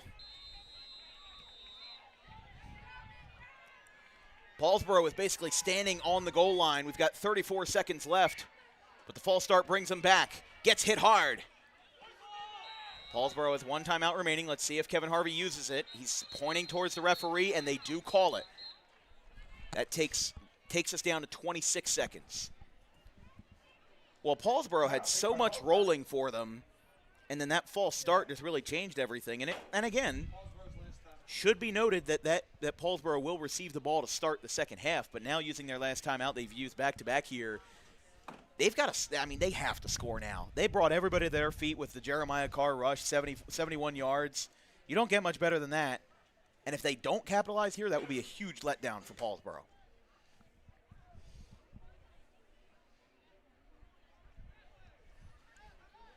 Can't imagine Paulsboro is going to do anything other than just try to rush. Maybe a jet sweep. That's how Carr got his first score from 9 yards.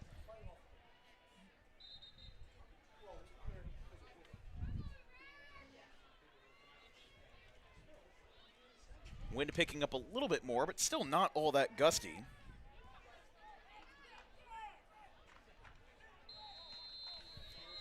Third and goal. They're lined up at the 4-yard line. Last time out for Paulsboro was called. Now on the left side, Carr moving over towards the pylon. He is in. Touchdown, Red Raiders at the tail end of the first half. Jeremiah Carr with 20 seconds to spare. Paulsboro and Pennsville back in October had the highest scoring game in Dan Wilkins Broadcasting football history with 76 combined points in a 44-32 final. We are now up to 48 points in the first half. We're not getting to Holmdel and Neptune levels like last night where it was 62-45, but we're getting up there. Paulsboro, again, as expected, will attempt a 2-point conversion.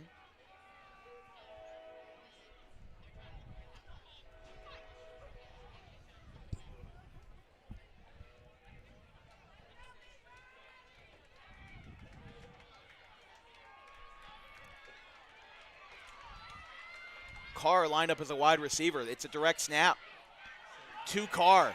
Left side, diving forward, he's got it!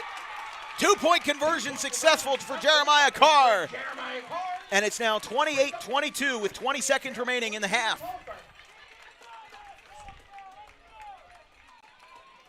We'll get that replay on the touchdown. Don't really need the replay of the 2-point conversion, but let's take a look at that real quick.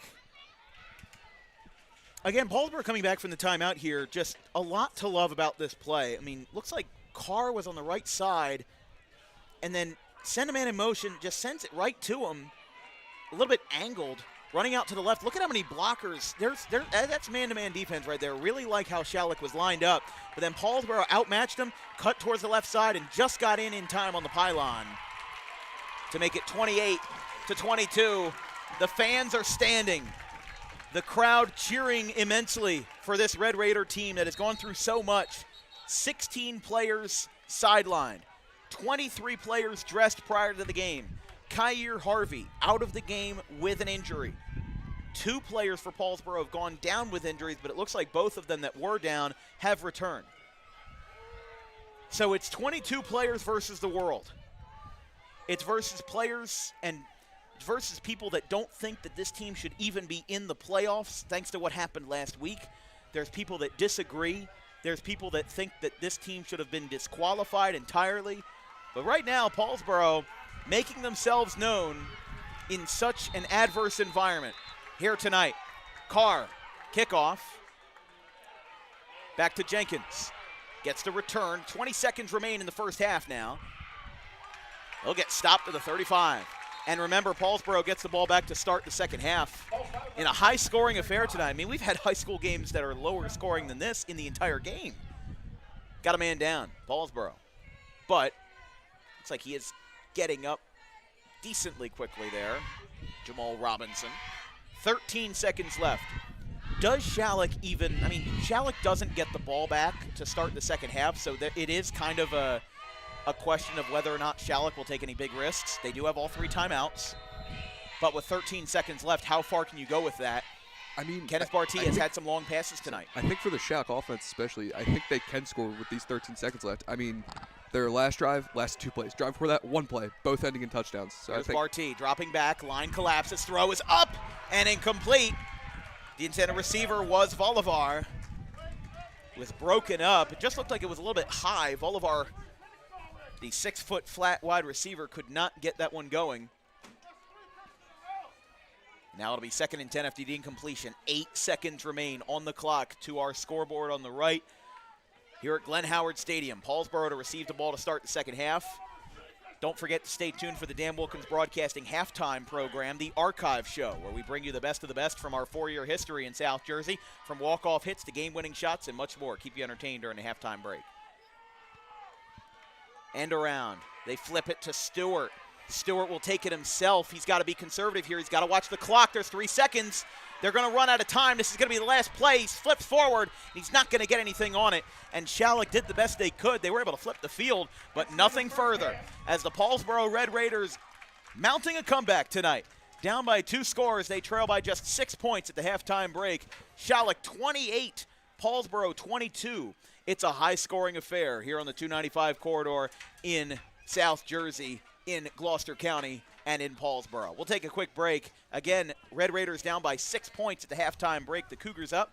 Looks like at the midfield stripe here, before we go to break, referees are meeting with the Paulsboro head coaching staff and the assistant coaches. A bit interesting there. I'm not sure exactly. I think they're just getting everything straightened away. So the head ref talking to Kevin Harvey and making everything known. Not sure exactly what the issue was, but both teams will go into their locker rooms, and we'll be back in about 15 minutes.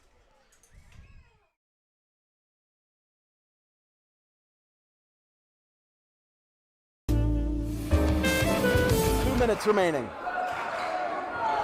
Everybody in the day. St. Joe's one more in its opponents. Will greatly help first base side. He calls it for the first time in 33 years. The Schalick will hoist the trophy. It's going to get over the head of Tolmer into left field. That's a base hit. 2-run score. Argabright delivers. What is 5-3? Alex Argabright.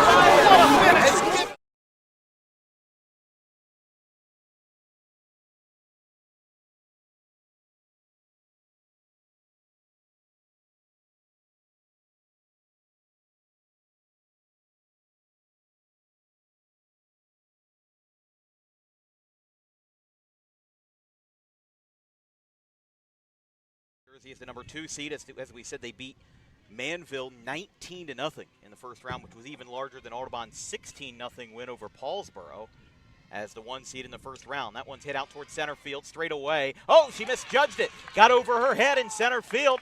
Now this one's got a chance to be 3 bases for Spire.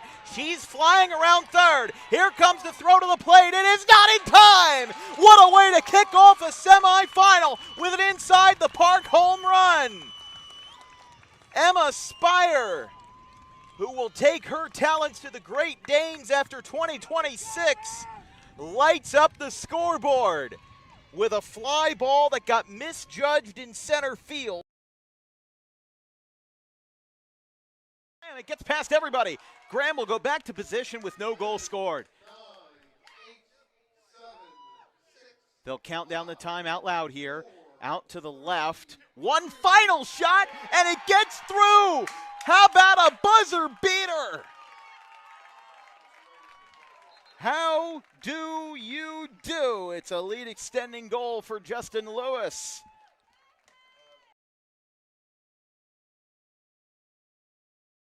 And Argabright with a full count. Outfielders in communication for the Quakers. Everyone's looking around in a tie game, bottom of the sixth. The 3-2 payoff. Ground ball. It's going to get over the head of Tolbert into left field. That's a base hit. 2-run score. Argabright delivers when asked. 5-3. Alex Argabright has given the Golden Eagles a 5-3 lead in the bottom of the sixth inning.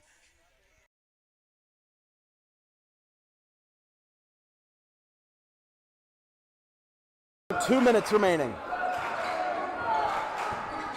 4 fouls on St. Joe's. One more and it's a bonus, which would greatly help Gloucester Catholic. The moving straight goal! It's a one-point game just like that! This place is going nuts!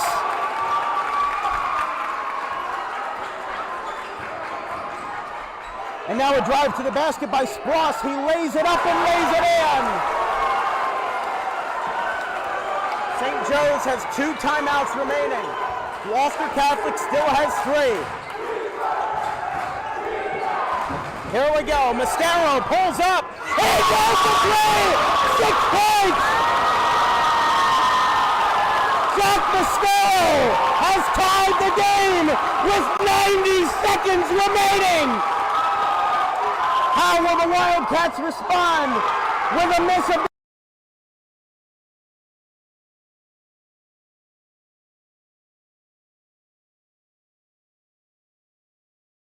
launches one foul. See, Mastero's doing us a service here. Or excuse me, D'Alessandro. D'Alessandro is doing us a service here. He's letting us have this conversation by having a long at-bat. But a lot of people are still caught up in the D1 or bust mentality. Listen to this crowd. Listen to this crowd. We'll talk about that later. 2 balls, 2 strikes, 1 out. Clapping it up here for the Roadrunners. 2-2. Here's a fly ball out towards center field. This one's going back, and this one is gone! 3-run homer! D'Alessandro! The one-run game at the crack of the bat. 5-4. 3-run shot to center field. Trailing towards the right center, and the cleanup man does exactly what the position orders. Cleaning up. And he does it incredibly well with a 5-4 game. He battles for 11 pitches and makes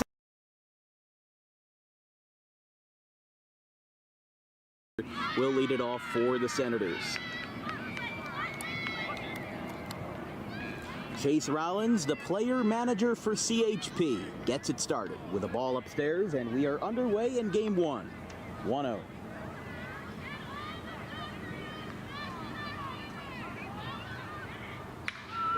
That one is hit well out towards left, and it is gone off the top of the goalpost. Shane Adamski with a thunderous start to his playoff series. Second pitch of the game, a solo homer to left, and before I could even write the first name down in my scorecard, it's 1-0.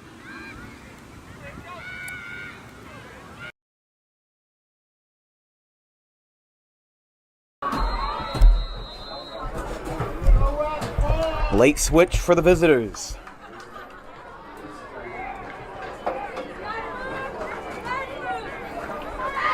Again inside their 5. Oh, they're going to pitch this one back for the flea flicker. Touchdown, West! Oh my goodness! Taking inspiration from Nick Foles and Trey Burton.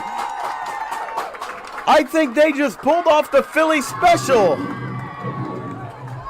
That is the greatest touchdown I have ever seen Well, maybe not the greatest touchdown I've ever seen. Maybe that's stretching a little bit, but one of the greatest touchdowns we've seen in a long time.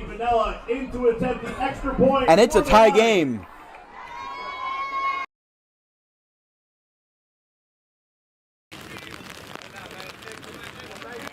Excuse me, Goldberg is a shortstop tonight, but he had a 400 average in 2023 as a junior. A homer in each of his sophomore and junior campaigns, 331 career mark and a 430 career slugging percentage. And speaking of home runs, there's a fly ball to left, and it's gone! Devin Goldberg answers on opening day with a first pitch rocket to left, and it's 1-0 Bridgewater. We were just talking about the long ball, and he stomps on the plate, mobbed at home, and Goldberg, the leadoff man, with a swing of gold. It's 1-0.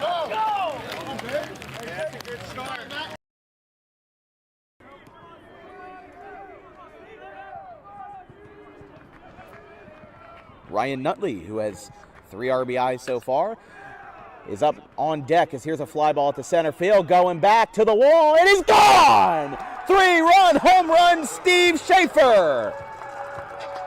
He rockets one out, and it's 9-2.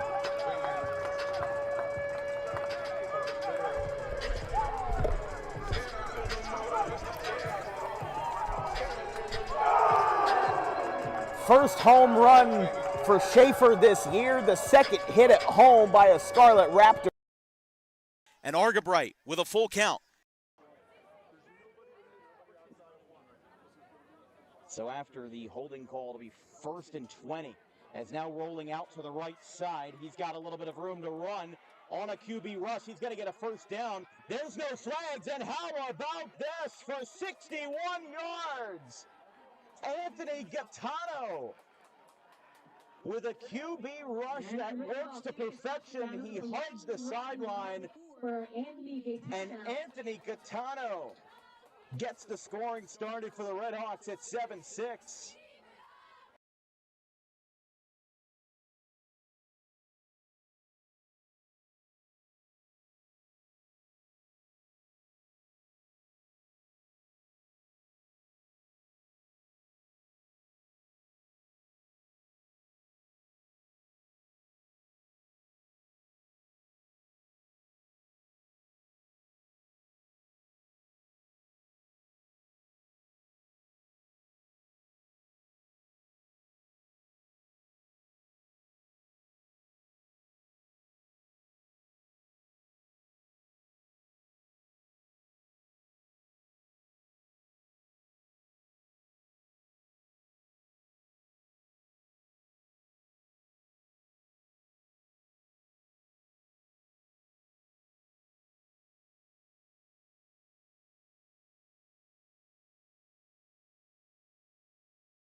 Welcome back here from Paulsboro High School at Glenn Howard Stadium. I'm Dan Wilkins, joined by Ryan Sieber. An electrifying first half. Paulsboro was up by 2 scores at one point. It was 28-14. Paulsboro stormed down the field thanks to a Jeremiah Carr 71-yard rush. 2-point conversion was successful, and the score at halftime, an electrifyingly high-scoring affair here in Paulsboro. 28 for the Cougars, 22 for Paulsboro. Your thoughts on the first half just generally?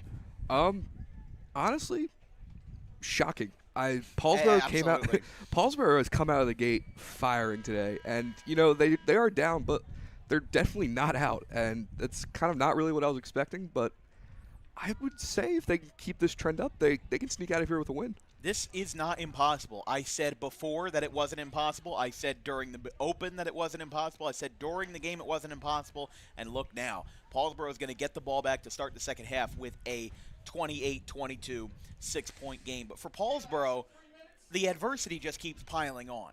They had 16 players disqualified in last week's scuffle, and they add another one in Kyer Harvey, who we did confirm broke his ankle during that play. Very unfortunate for him, and now that provides even further repercussions if Paulsboro wins today, because we already know who they're going to play. They're going to play the Glassboro Bulldogs with 24 straight wins dating back to October of 2023. So where does that lie? I don't know. Zay Mears seems like a really good replacement. Jeremiah Carr seems like a really good replacement. But this may force the methodical head coach in Kevin Harvey to really switch up his offensive game plans, not just for the second half, but for next week as well, if Paulsboro were to advance. Yeah, I mean, sorry about that. If they do end up advancing, they're going to get all their starters back. They're going to be strong again, I mean, now they got a week off too, so It's now less wear and tear on the body. I see a world where they would be competitive against Glassboro too. Glassboro are playing very well, shutting out teams, but there's definitely some kinks in their game right now. There are some kinks in their game, but I mean, again, we said that last night. They were up 14-0 at the half, and I said during the halftime of last night's game, I said, I might come back to you at the post game and say that this was just another blowout and just another game, and look what it was. It was 35-0. They ripped off 21 points in the fourth quarter. But as it stands, I mean, you talk about why Paulsboro is going through so much. Kyer Harvey now out. Even with Paulsboro returning all of those suspended players next week, they're going to be without their leading rusher. They're going to be out their 1,600-yard rusher that has been so good to them this year, and that really just it breaks your heart with how good Kyer Harvey has been. It's his senior year. He's probably played his last snap of high school football, and who knows where he's going in college, but it's going to be very interesting to see what Kyer Harvey is going to be able to do, and whether or not he's going to watch from the sideline or whether or not he's just going to, try to do the best he can to have a quick recovery and get ready for the rest of his the rest of his senior year. Again, your heart breaks for the kid and what he's been able to accomplish. But for Schalick, let's talk about what they've accomplished really well. Very short drives. The drives that they scored on today, outside of one, were really, really short. That pass to Jenkins, that was a 30-yard score. I believe that was the first play of the drive. They had another one that was just a 2-play drive. Then they had another one where there was only 4 or 5 plays. You blink and you miss it, and Schalick's in the end zone dropping 6 points on you. So it really is interesting to see where Paulsboro and Schalick are clashing, in the sense of Schalick is just moving the ball so quickly, so fast, you can hardly keep up. Yeah, I mean, those quick scores start adding up. Eventually, they're getting the ball back and they'll be up 2 scores. Oh, exactly. They're also those turnovers that they're getting. They're really what's what we're looking for here? Capitalizing. Yes, there you go. Really capitalizing. I wasn't going to answer that for you. I didn't know what you were going to say. Really capitalizing on those turnovers that they're getting from Paulsboro with the interception and fumble. Yeah, I mean, a lot of turnovers, as we mentioned. 2 interceptions, a fumble recovery, a turnover on downs here and there. It's not like, I mean, we were here, I believe, 3 weeks ago for West Deptford and Paulsboro. That game had 11 turnovers combined, even 7 in the third and fourth quarters. We're going to see how this game is gonna fare. We'll see if Paulsboro will be able to get some points back on the board, but Group 1 football can sometimes be a very high-scoring and very unforgiving game. If you remember back on October the 9th, it was Thursday Night Football in Pennsville, and it was the highest-scoring game in DWB football history. Paulsboro won that game over Pennsville 44-32. Meanwhile, when we saw them on opening weekend last year, they won just 12-7 over Pennsgrove. Group 1 football, there's a reason why people laser in on Group 1 football. It's a wild card. It's unpredictable. You never know who's going to win on any given Friday or Saturday in this case. So with Paulsboro coming in, just 22 players are on their roster. There's going to be a lot of exhaustion after this game, and it's going to be very uncertain what's going to happen for the next 24 minutes. Paulsboro and Schalick are on the field. They'll get ready for the kickoff. We'll take a quick break. We'll flip this camera back around, and I hope that this is going to be as exciting of a second half as I think it's going to be. We'll be right back.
Schalick 28, Paulsboro 22.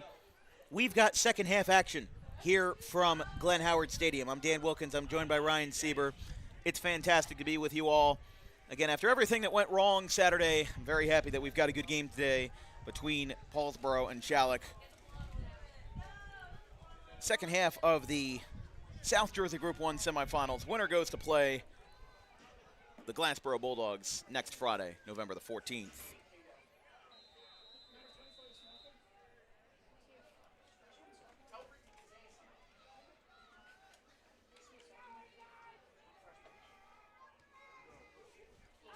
Little squib kick.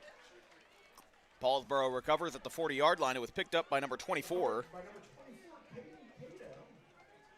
Caden Cato, the freshman. The youngster is getting involved here with Paulsboro's antiquated roster. Not antiquated, depleted roster. There we go.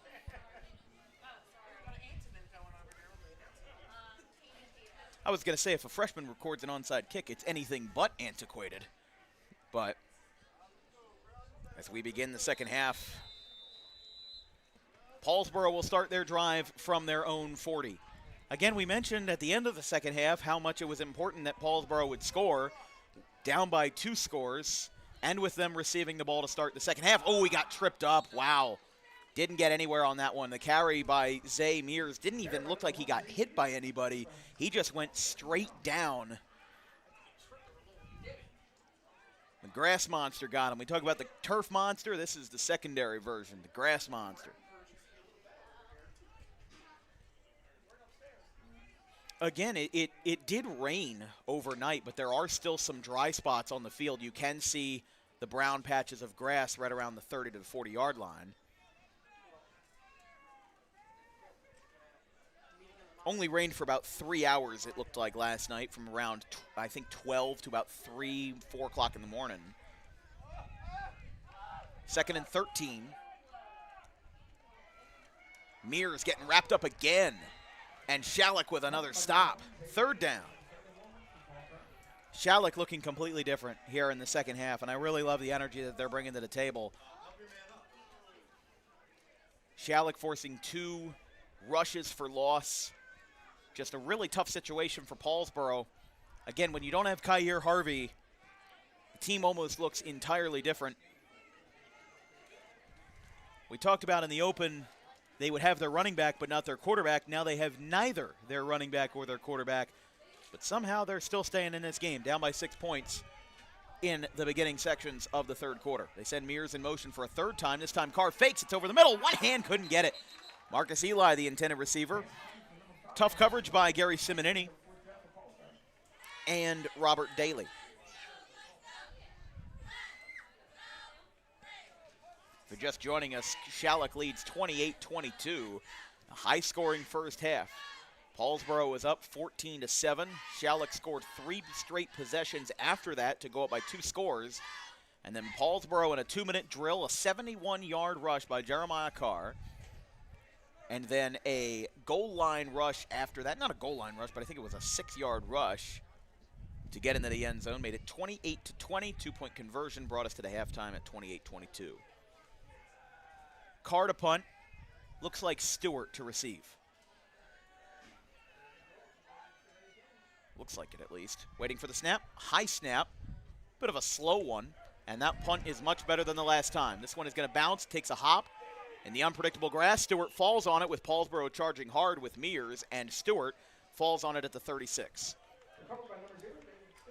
Successful drive for Schalick there, to say the least. I mean, you know, you definitely felt a little bit of pressure considering that Paulsboro cut the lead to 6 going into the halftime break and would get the ball back. Now you kind of just really took that opportunity away from them, and it's just like you're starting the second half all over again. Now that you've got 10-16 to play, didn't take that much time off the board, and really just the canvas is yours if you're Schalick right now. Yeah, a quick 3 and out, you know, try to kill some clock, play some real Group 1. Group 1 ball. Some Group 1 ball, kill some clock, and get another score, go up 2 scores. Barty in the shotgun, hand off to Jenkins, the junior.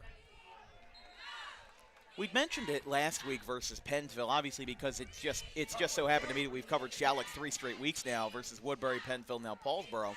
How many juniors and sophomores are on this team? The notable seniors to mention are guys like Sherrod Jones, Jace Folivar, Robert Daly, and the kicker and punter Hunter Dragata, Dylan Sheehan, the wide receiver as well. But the key players that we've mentioned today, the 2 quarterbacks, Barty and Simonini, are both juniors. Excuse me, Barty is a sophomore. You've got the slot receiver, David Stewart, who's a junior. They do send Stewart in motion.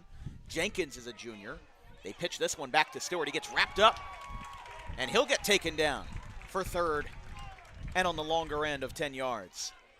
But then you've also got guys like, excuse me, a lot of different guys on defense as well, sophomores and juniors.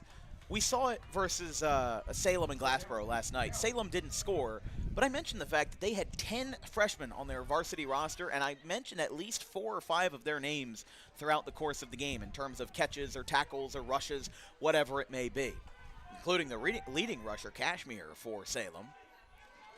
Just something that should be noted. I mean, these guys really seem to, these Salem County teams, they can really work under pressure really well. Pass over the middle. Jenkins bobbled it, and it's incomplete. 4th down. In my opinion, that is a perfect play on paper.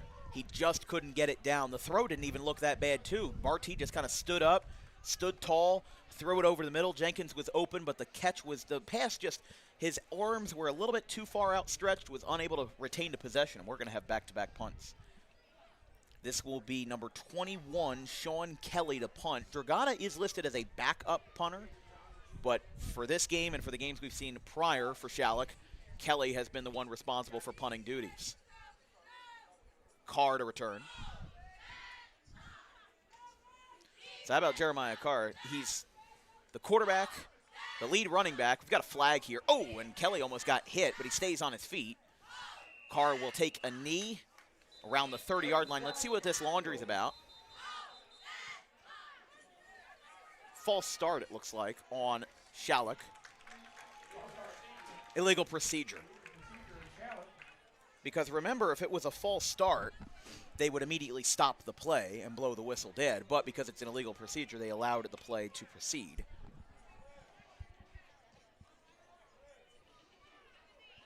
Five-yard penalty.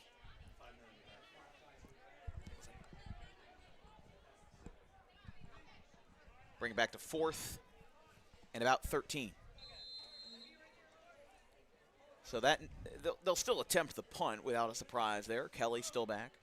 But we were talking about Jeremiah Carr. He's the quarterback, the running back. He's a wide receiver. He's also the punter and the punt returner. Welcome to Group 1 football. This one's going to take a couple of big turns. Carr barely stays in bounds. Now hugging the near sideline, gets pushed from behind. Ball came out, but well after he went out of bounds on the near sideline, it is down at right around the 35-yard line. First, we got Alicia Chilla. There's Paulsboro Athletic Director and head wrestling coach, the legendary Paul Marina. Took over for former Athletic Director John Giovanetti. And Lily Polson. And Kelly on the hill.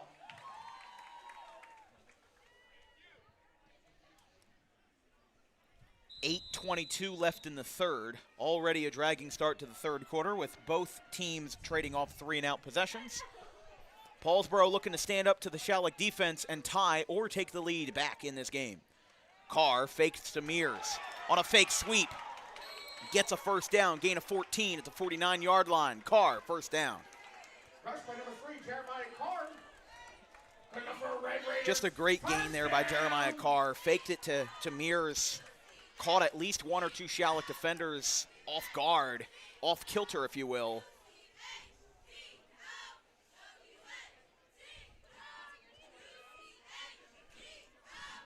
First and 10, they're lined up at the 49.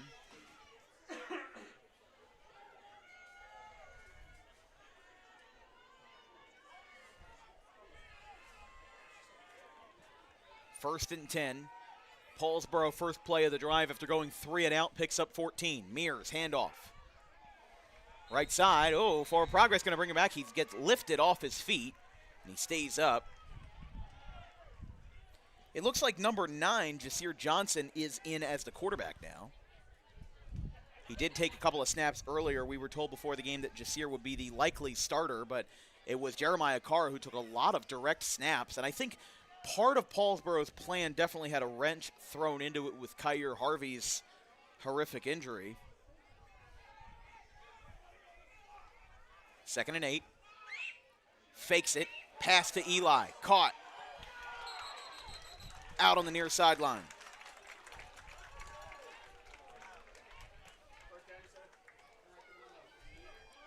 That is enough for a first down. Marcus Eli brings it up to the 40-yard line, a gain of 11. Actually, a gain of 9 because they did have a gain prior to that. First and 10 now from the opposing 40-yard line. Every time you think Paulsboro's out of it, they just keep ringing you back in. It's unbelievable what they've been able to do tonight. Scoring 22 points without 3 of their best linemen, their lead running back, their quarterback, at least one of their wide receivers, and several other players that were not starters. Yeah, I mean, like we've been saying all game, it's overcoming adversity, next man up mentality. Exactly. It's been working so far for this Paulsboro team. I mean, you think about it, the smallest roster that I've ever seen in high school football was Buna 2 years ago. This was before Kyle Klein came there. That was in 2023. They had 25 players dressed. That was the smallest roster I had ever seen. And we started today's game with 23. And Buna, in the game where they dressed 25, they lost 54-14. Today, looking drastically different. Johnson, handoff. Jasir Johnson, hold on here. That one is going to be a tackle by number 9, Simonini. Listed as a quarterback and a strong safety on Schalick's roster. Certainly taking the strong part of his name literally there, as it'll be third and mid-range. First down marker is at the 30. Paulsboro 4 yards out from that destination.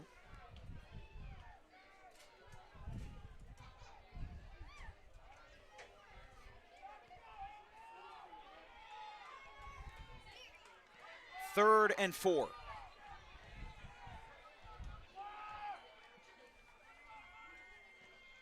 Handoff, he gets tripped up, taken down. Carr couldn't get there. Fourth down. This sets up an interesting situation for Paulsboro because you're down by 6. You have enough time where you can afford to kind of, not really give it up, but to punt. But on 4th and 4, Paulsboro has been inconsistent with big gains. They can riff off a 71-yard rush, but then when it matters on 3rd and short or 4th and short, they just don't get it done. So it'll be interesting to see how this rolls. Carr, handoff, takes it himself. He's tripped up. He's about a yard short, it looks like, at the 31. First down, Schalick. Turnover on downs, and now the Red Raiders will have their defensive unit out. And as you can tell, just looking at the motions, there's not a lot of players leaving the field. It's almost the exact same crew. Before Kyer Harvey got hurt, he was lined up on defense, which is pretty rare for what you can ask me. Didn't see it in any of the other games that we saw Paulsboro this year. So 2 punts on each side, or rather 1 punt on each side to start the second half, and now Paulsboro, after a big drive, runs out of gas, and it's a turnover on downs. Schalick ball from 31-yard line, diving forward. Looked like Purnell, maybe? It is Purnell. Gets 2 yards. Run by number 2. Schalick. For the second one.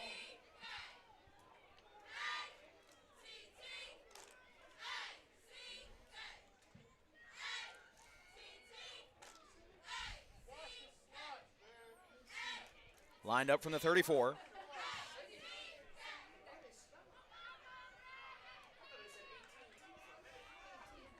Attack.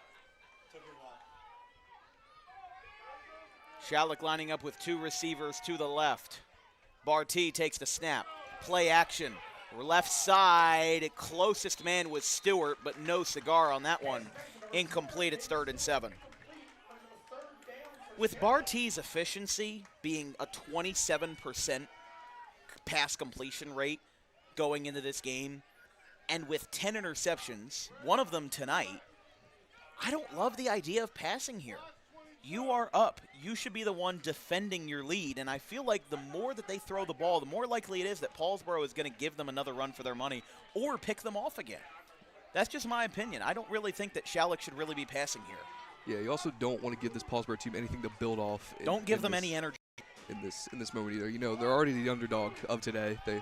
They've shown that they're overcoming that adversity. So I wouldn't give them anything to give them any more energy than they already have. Purnell moving around back on the backfield. Motion at least twice. We've got penalty flags caught by Daly. Robinson and Daly, big hit. Carr spilling over into the sideline. Robert Daly not happy about it, but they're going to keep the peace here. He almost ran over a trash can on the near sideline. But there was a penalty flag, and that was at the snap. So all of the late extracurriculars, that wasn't even a part of it. Penalties decline. The penalties decline. We're going to have a 4th down for Schalick.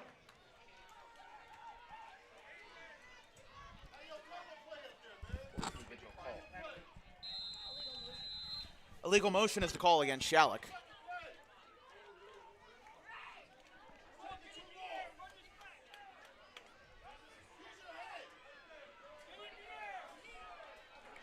Fourth and 8. Kelly back to punt. Carr back to receive. So Schalick punting for the 2nd time in a row. And again, here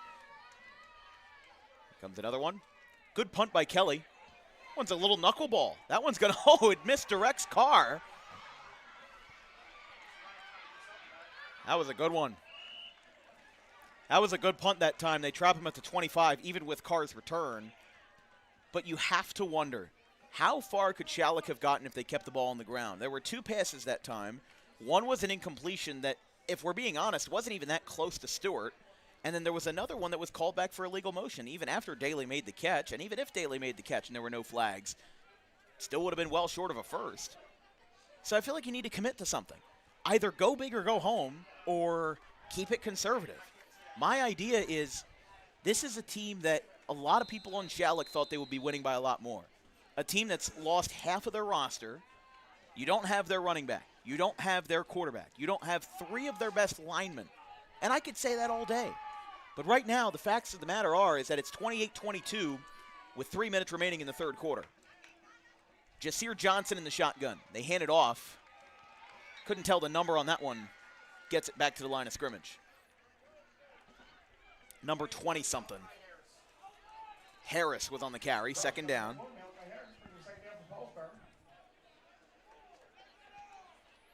Oh, got another man down. Harris, the running back, went up and quickly went down.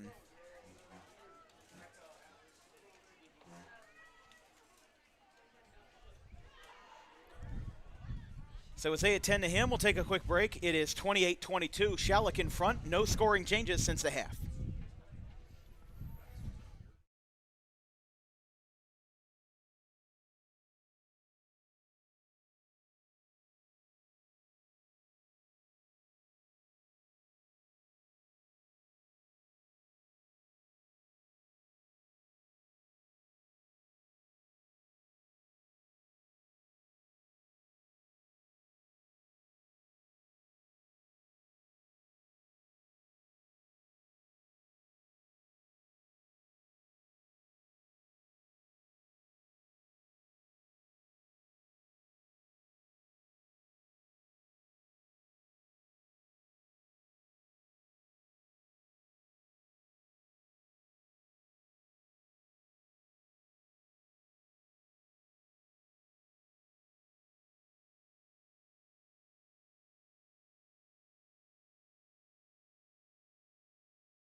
after the injury timeout for Malachi Harris.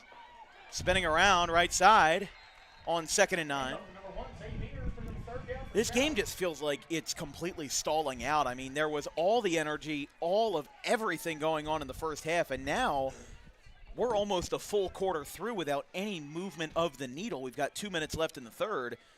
It's good for Schalick because you're eliminating opportunities for Paulsboro to get into the end zone, but remember when Paulsboro last scored, that was a result of a 2-minute drill where Jeremiah Carr capped it off with a 71-yard rush. So they are in no means out of the woods. Yeah, it does feel both teams came out slow and sluggish, though, to start this second half. Schalick was big play after big play in the first, and I pretty much haven't moved the ball since. So let's see how this develops. Left side, Carr's got it. Sends a man down. Spinning around, taken down hard. That'll be a loss. A loss of about 2 yards. Well, more than that because of where the ball was spotted. That's going to be a loss of 6. Back to before where even this drive started. Okay, maybe forward progress is a little bit of their friend there. It's 4th and 9. So they are basically back to where they started, though. They're at the 27. Carr for a 3rd time this quarter. Back to punt. Stewart once again to receive. Schalick took advantage of a muffed Carr punt in the first half that directly led to Jenkins' 2nd receiving touchdown of the game. But a litany of players have scored in Schalick's 4 touchdown drives. Barty had 1, Simonini had 1, and Jenkins has had 2. A floating snap. Not really much of a pass rush there, or a punt rush. It's a hit off of Stewart's hand! Here comes Zay Mears, and he's got it! That tipped off of the fingertips of David Stewart, and that's all it took. Paulsboro recovers. How about that? Paulsboro punts for a 1st down at midfield. Whew. That's a lucky break for the Red Raiders.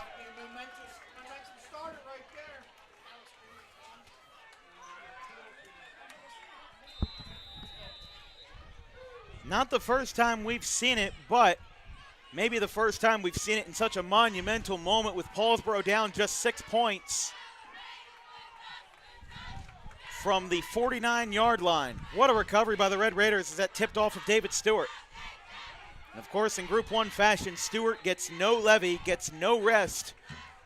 And after making that crucial mistake, he has to line up again as a defensive back in the very next play. 2nd down and 8. Yeah, and this is exactly what we were talking about before, Dan. You don't want to do anything that gives this Paulsboro offense energy. Exactly. That is a huge play to get them back into this game. They're only down 6. Plenty of time left still in this game. This is the energy flip I think that they needed. That will be the end of the 3rd quarter. How about the Paulsboro Red Raiders? They're back in this thing. No score in the 3rd quarter since we had a high-scoring and electrifying first half.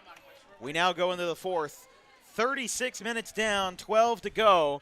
It's the Red Raiders 22 and the Cougars 28. We'll take a quick break.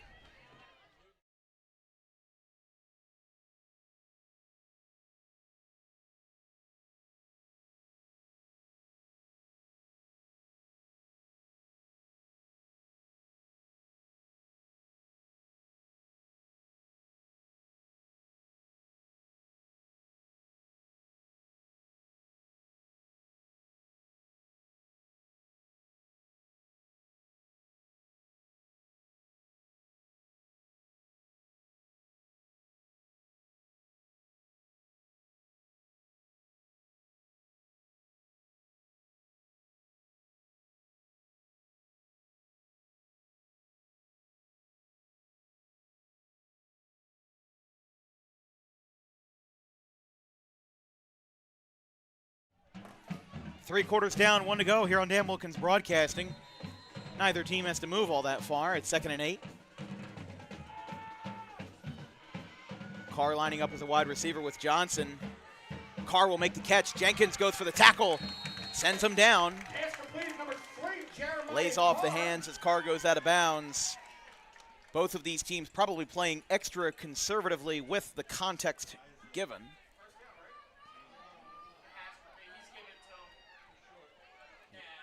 3rd and 1. That was not enough for a first down, a 9-yard gain. Paulsboro's coach is not too happy with the spot of the ball. It's from the 40. Now is an opportunity to run it up the gut here. But they've been putting the QB in the shotgun a lot. Wouldn't even do that. I'd put him under center, run that formation as tightly as you can.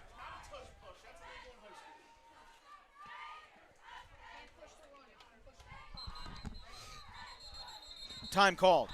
Paulsboro calls their first timeout of the second half, and it comes with just one snap gone in the fourth quarter. We'll stay right here as Paulsboro burns their first of the second half. This broadcast is brought to you by DAWG Pro Wrestling. The Dangerous Adrenaline Wrestling Gladiators are New Jersey's premier pro wrestling organization with high-flying events and nonstop entertainment throughout the Garden State. For booking and information on future events, visit DAWGProWrestling.com. And by Gray Fox Sports. Premier sports photography right in your backyard. Book Michael Taylor today at grayfoxsports.net or on Gray Fox Sports, his handle on Instagram. 28-22. We haven't had any movement, but this feels like the first drive where we could have a momentum shift. Schalick was up at one point by 2 scores. They're the only team that is, well, I should say Paulsboro is not led by multiple scores today, but Paulsboro, Schalick scored first. It was 7-0. Barty had a rush. Paulsboro returned quickly, got a 2-point conversion, made it 8-7. They scored again. 2-point conversion was no good. Then it was 14, and then this is going to be close on 3rd and short. Schalick thinks they picked up the stop. Their coaches are saying it's short, but let's see. I think he lost yardage there. That's almost neutral gain. That's about a half-yard lost. 4th and short. Paulsboro, all or nothing. There's still time on the clock, but it ain't over yet, and Schalick wants to get that door as close to being shut as possible. 4th and short. Handoff. Mears dives forward. I think he's got it. It's going to be close. First down. Zay Mears emerges with the carry. He gets 2 yards, and the referees do confirm that's enough to move the sticks for a first down.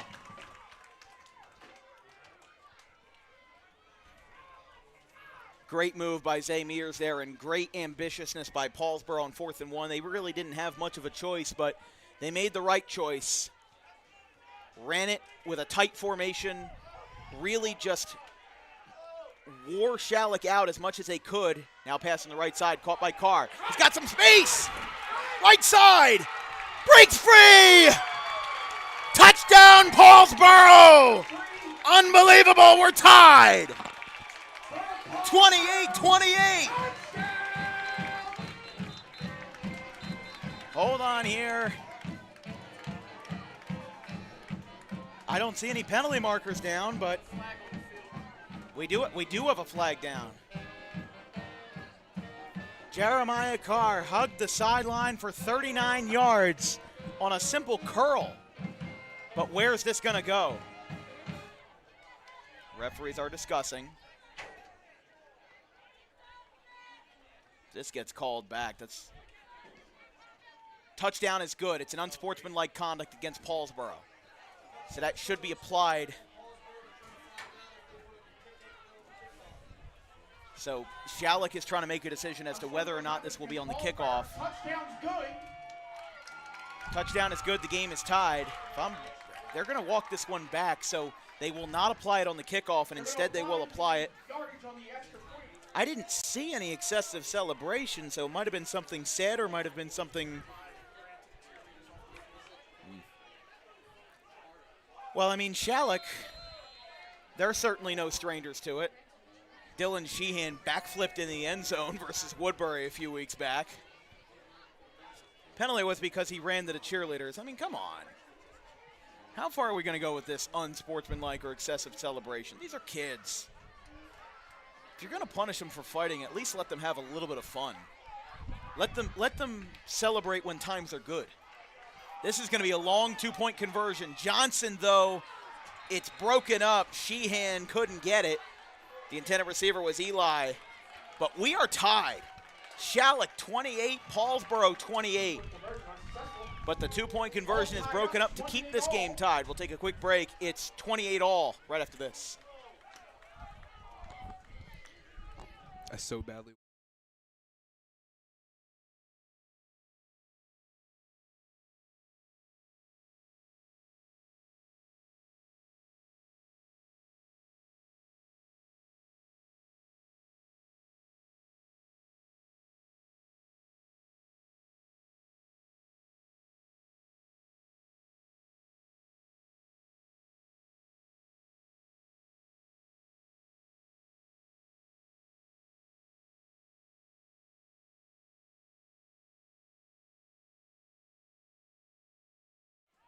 Back here on Dan Wilkins Broadcasting, this replay, 39 yards, Jeremiah Carr into the end zone. Just a simple curl route. You can see, actually it wasn't even a curl route. He just ran straight in on that one, and then he was just free. This was the last man. He cut to the left and then cut to the right, made that man miss, and he stays in bounds the whole way. He turned. And, yeah, him going off to the cheerleaders was what the penalty was for. But, yeah, let the kids play, for crying out loud. I mean, is there a happy medium to everything? I don't know.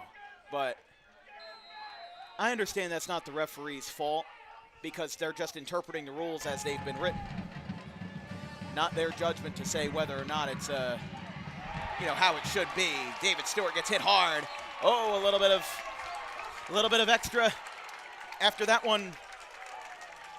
Number 57, Matt Tanzak coming in. Kickoff for Cougars, caught by number 0, David Stewart.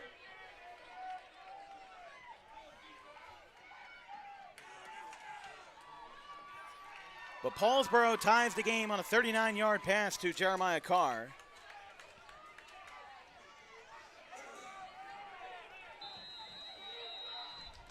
.10:35 to play.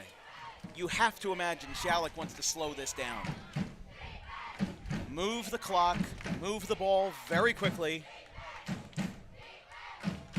Jeremiah Carr records his third touchdown of the game. Pitch back, right side, Stewart hit hard! Gets taken out at the midsection by Zay Mears. Zay Mears has got to be player of the game if they pull this off. The junior, who before this game only appeared in 4 games all year, didn't appear in any games for a month between week 4 versus Overbrook and week 7 versus West Deptford. He's had 7 rushes for under 50 yards, 3 receptions for 4 yards, and he scored 3 two-point conversions. But everyone in Paulsboro knows or will know Zay Mears' name by the end of the night. Barty, right side, passes way upstairs over the head of Jenkins. Barty wasn't even throwing under that much of pressure.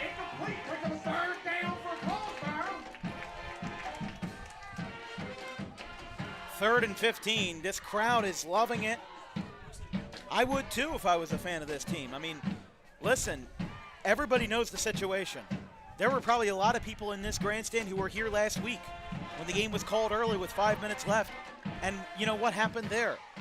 That was a bad time. Now Paulsboro wants to live for the good times. 28-28, under 10 minutes to play in the fourth quarter.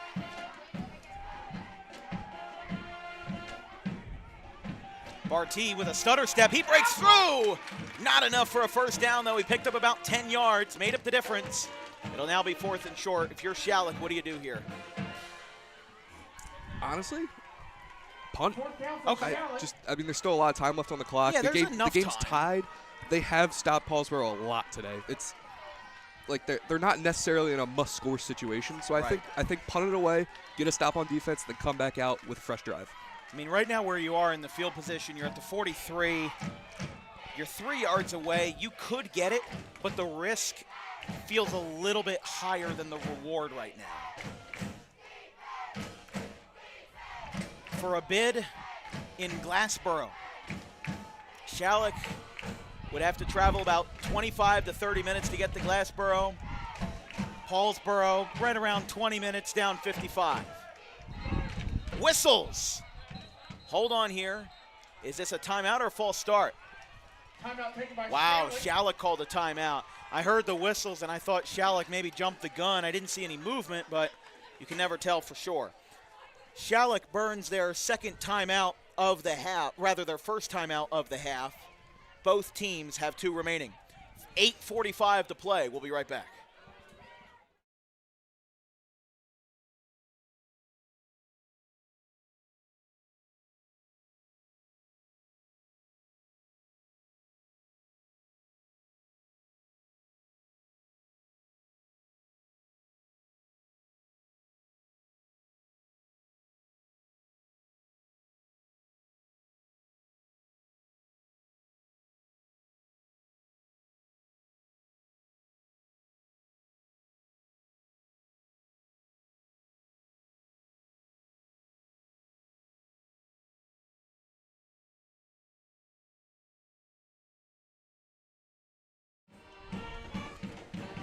Schalick 28, Paulsboro 28. Doesn't get much better than this on a bright, sunny Saturday afternoon here from Paulsboro, just off of 295 at Glenn Howard Stadium. They are going to keep the offense on the field. I don't know if I understand this play. Barty, right side. It is caught. Volivar with a catch. We talked about the risk and the reward. They gamble big time. And Schalick pulls it off. First down at near midfield at the 46.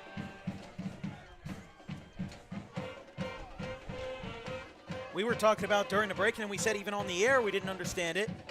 But there was a method to Kevin Leamy's madness. The first-year head coach keeping everybody in that visiting grandstand on their toes. 1st and 10, they're at the 46-yard line, still on their half. Barty deep in the shotgun. It looks like he's got Purnell to his right. They send Stewart in motion. Moving around on the end around. Barty looks to dive forward. He'll get a couple of yards. Not contested too heavily, but he dove forward on his own accord, and he gets about 2 yards. Whew. This is a nerve-wracking game, and I don't even have any skin in the game. We're just here to have fun. We're just here to broadcast. I mean, what makes these games so exciting is if you look at Dan Wilkins Broadcasting's football history, we've had a lot of bad games. We've had a lot of 42-0s, 35-0s. We've had a lot of 35-7s and 49-7s. But when you have a good game like this, it means so much more, especially when these are small communities. Everybody knows each other. Everybody in this Paulsboro stand probably knows each other. Everybody in that Schalick stand out of Elmer and Upper Pittsgrove, they know each other. Barty passes to the left side. It's caught. No, incomplete. Sheehan dropped it. I knew it was dropped, but the word "it was caught" came out of my mouth anyway, and it's 3rd and 8.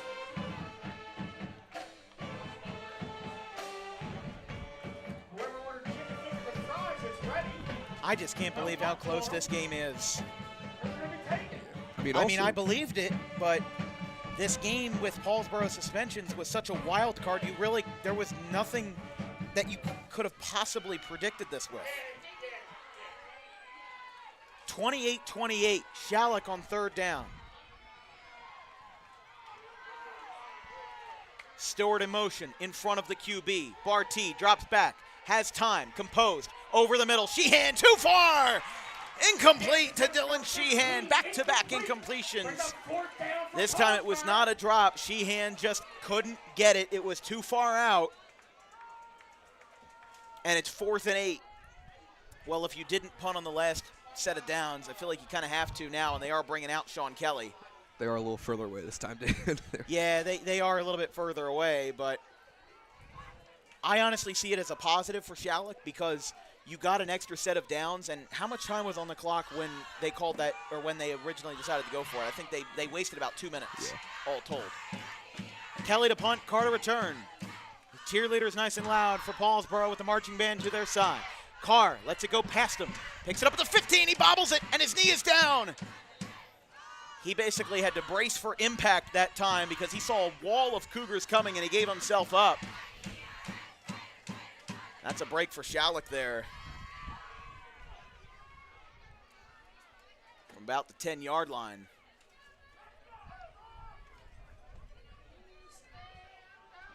That just bounced right in front of Carr. It got past him, and then he didn't field it cleanly.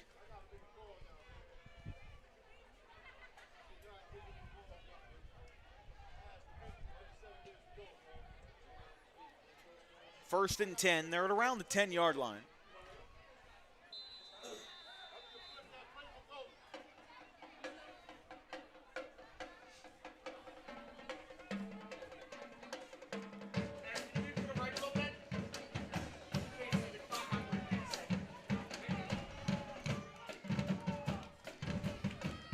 First and 10. They're a little bit further up from the 10. They're at around the 14. High snap to Johnson.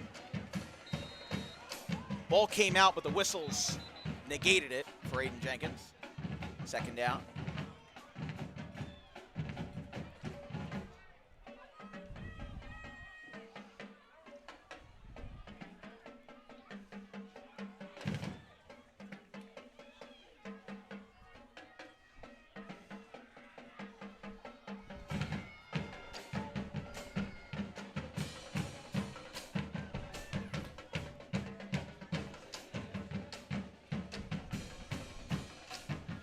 Just really don't know what to say right now. I mean, clock is winding, 6:20. Paulsboro really could end this game if this drive lasts long enough. If they play their cards right, this would be masterful. Hand off, diving forward, again kind of lowering the shoulder, bracing for impact here. A couple of players flying around.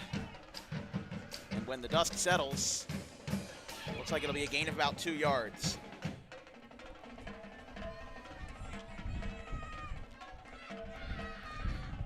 I mean, this drive is pretty much crucial to them in this game. I mean, if Paulsboro doesn't get anything going here, their punts haven't really been great today, I wouldn't say. Right. They're on their own. They've been hit or miss. They're on their own 16-yard line. Mm-hmm. If Schalick can make a stop here, it'll put them in a good position to score with not much time left in this game. Those drums are sizzling, done by Jameer Hampton down there. 3rd and 8. Paulsboro back in the huddle. Both teams have 2 timeouts remaining. We're down to under 6 minutes. We're actually down to under 5.5 minutes now, and timeout, Paulsboro.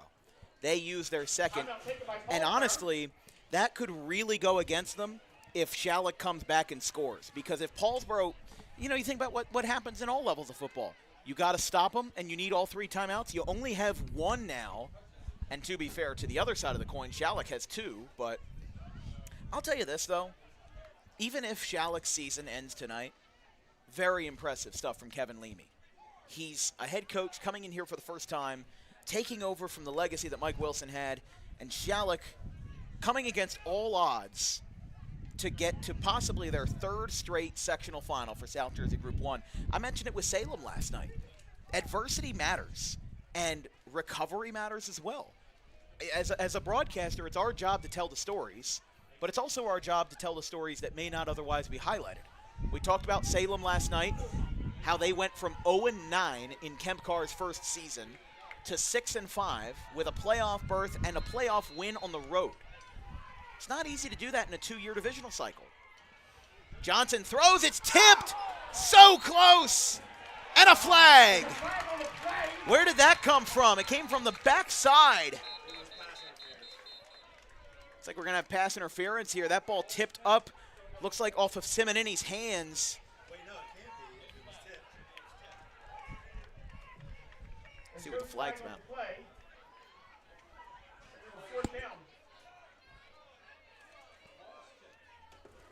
The ball was tipped by Simonini. The catch was almost made by Marcus Eli. Now it's 4th down. That was so close.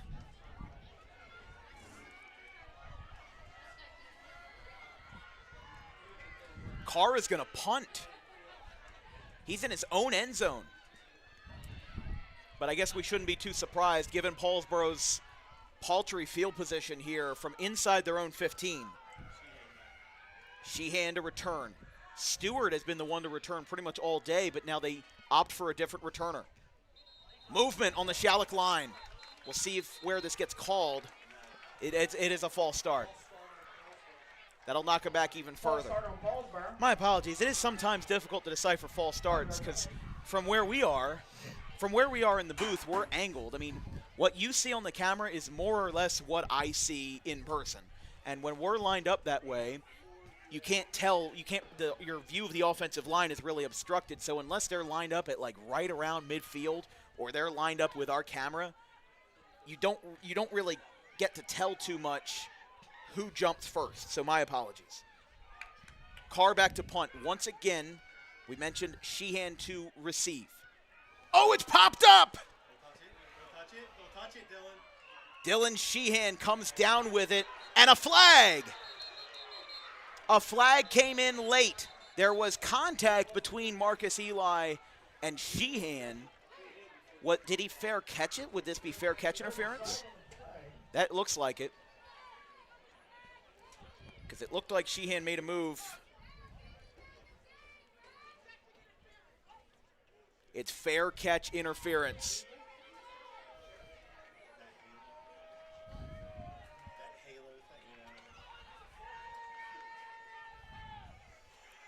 That's what we thought would be called. Again, Sheehan called for a fair catch. There was intermittent contact with Eli. And Schalick will be in fantastic position.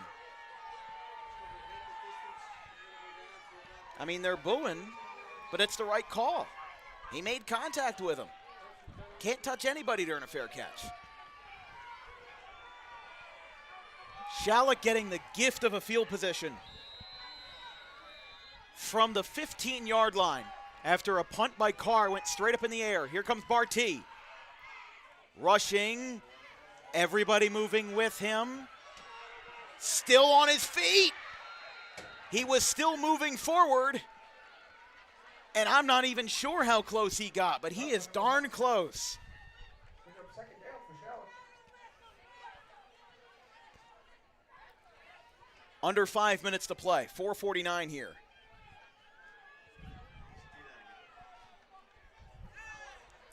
I mean, if I'm Schalick here, I'm keeping the ball on the ground. I'm killing the rest of this clock. Oh, yeah. I'm going to give Paulsboro zero time to score. Because you don't when they even get have this ball back. first and goal yet. You can just get first and goal.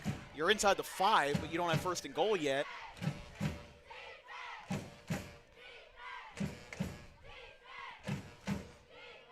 Paulsboro's marching band chanting defense. Schalick in their triple option. Handoff, Purnell. He's even closer to the promised land. Rush by number 2, Purnell. Purnell was on the carry. Barty. It was enough for a first down for Schalick. They set up first and goal. And again, we've become quite familiar with the Schalick Cougars and the Paulsboro Red Raiders. We covered Paulsboro in their first week of the season.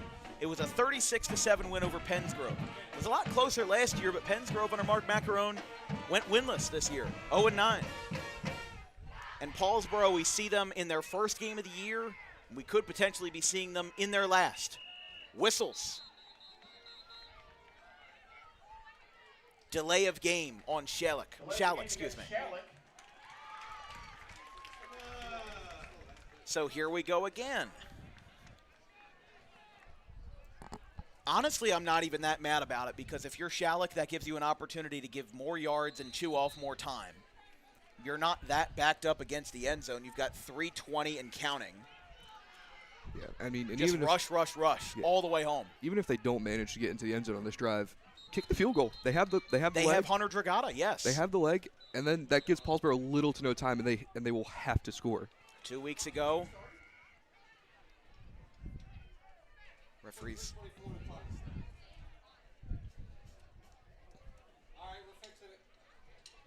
They added 2 more seconds back on the clock. We're back to 3:24.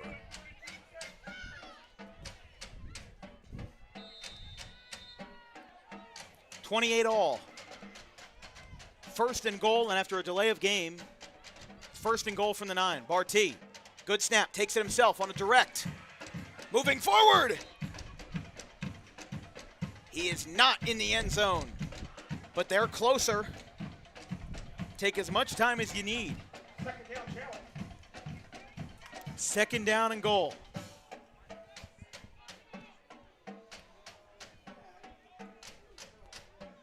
Second and goal, looks like they're at around the 3-yard line. This would be a classic moment for Schalick. A new quarterback, a new head coach, and a new beginning, but will it be the same result? Kenneth Bartee. He is short. Third and goal. But again, they keep running down the clock. There's 2:30 now.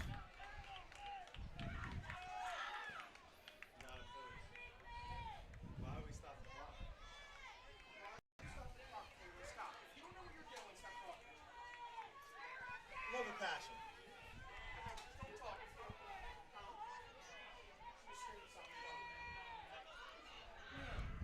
2:12. Third and goal for the Schalick Cougars. On top of the goal line, Kenneth Bartee diving forward. It's a touchdown for the Schalick Cougars. And they are back in front with 2 minutes remaining.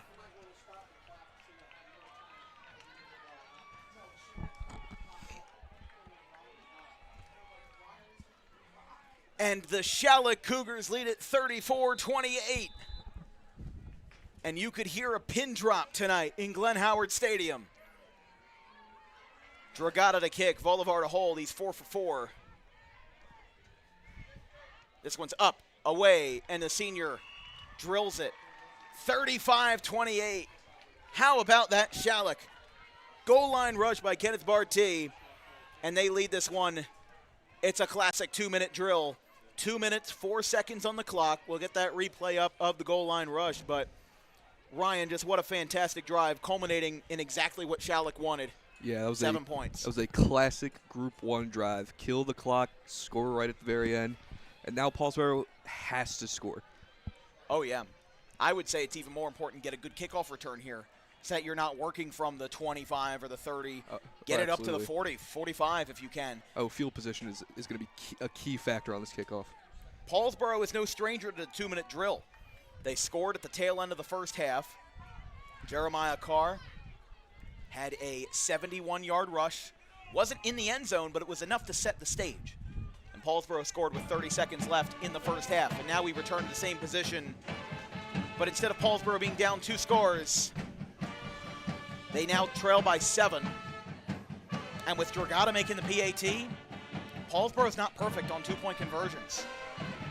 They have missed 1.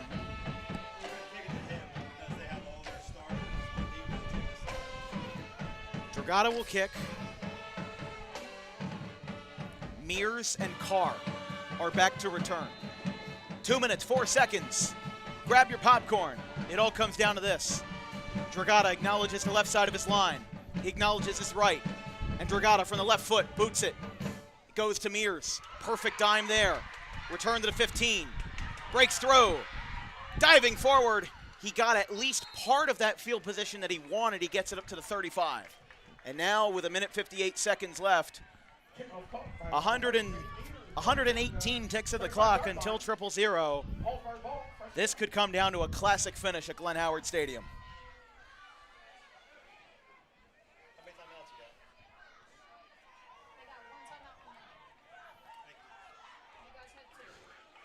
got? Schalick has 2 timeouts. Paulsboro has 1. Again, that ended up being crucial against Paulsboro. They used 1 timeout in the 3rd quarter. They could really use those right now. But right now, I would have to imagine hug the sidelines, don't cut towards the middle at any cost, unless you can help it. Oh, that was so close. Carr's got it. He is down. Taken down by Bolivar. That's going to be a loss of 2, and he stayed in bounds. Schalick trapping that corner really quickly there.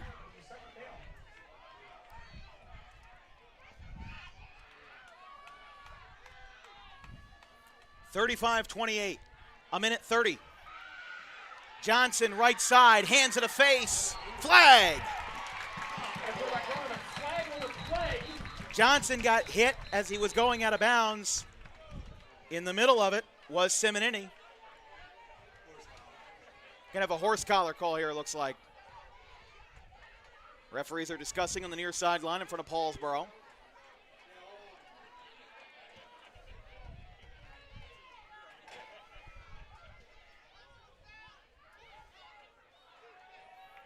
Again, my microphone right here in front of the camera isn't even turned up, and you can hear the referee. It's a horse collar against Schalick, 15-yard penalty, automatic first down, and it's up to the 47. Honestly, not a sellout today. There's more fans to our left, but in our middle section, there are some empty seats. But for those who have remained, on a relatively warm November afternoon, 63 degrees at kickoff, light wind, sunny blue skies, only a couple of dots of clouds above. It's a beautiful scene. It's a beautiful day. And Paulsboro wants to make a beautiful comeback as redemption for their woes and their mistakes off the field and on the field last Saturday, 7 days ago. Johnson, right side, in trouble, breaks 2 tackles, gets ahead of the line of scrimmage and takes himself out of bounds. Looks like that was at the 40, maybe a little bit further back. It's probably a gain of somewhere between 4 and 8 yards. I know that leaves the door open for plenty of imagination, but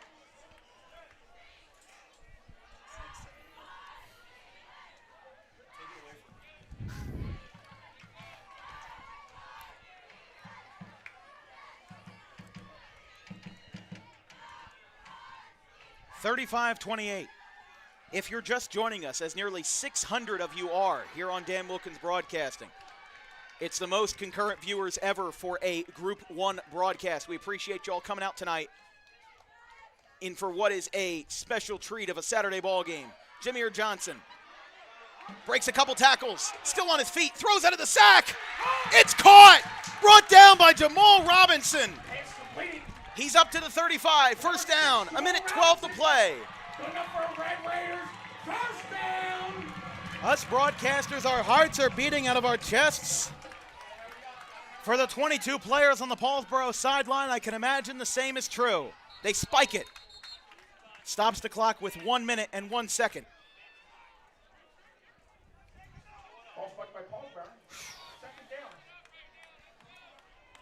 I like the move from Paulsboro there to spike the ball. I don't think that, I don't see that a lot in high school. A lot of times they just they don't really think of it, but it's a viable option here. They know that Paulsboro can get the job done.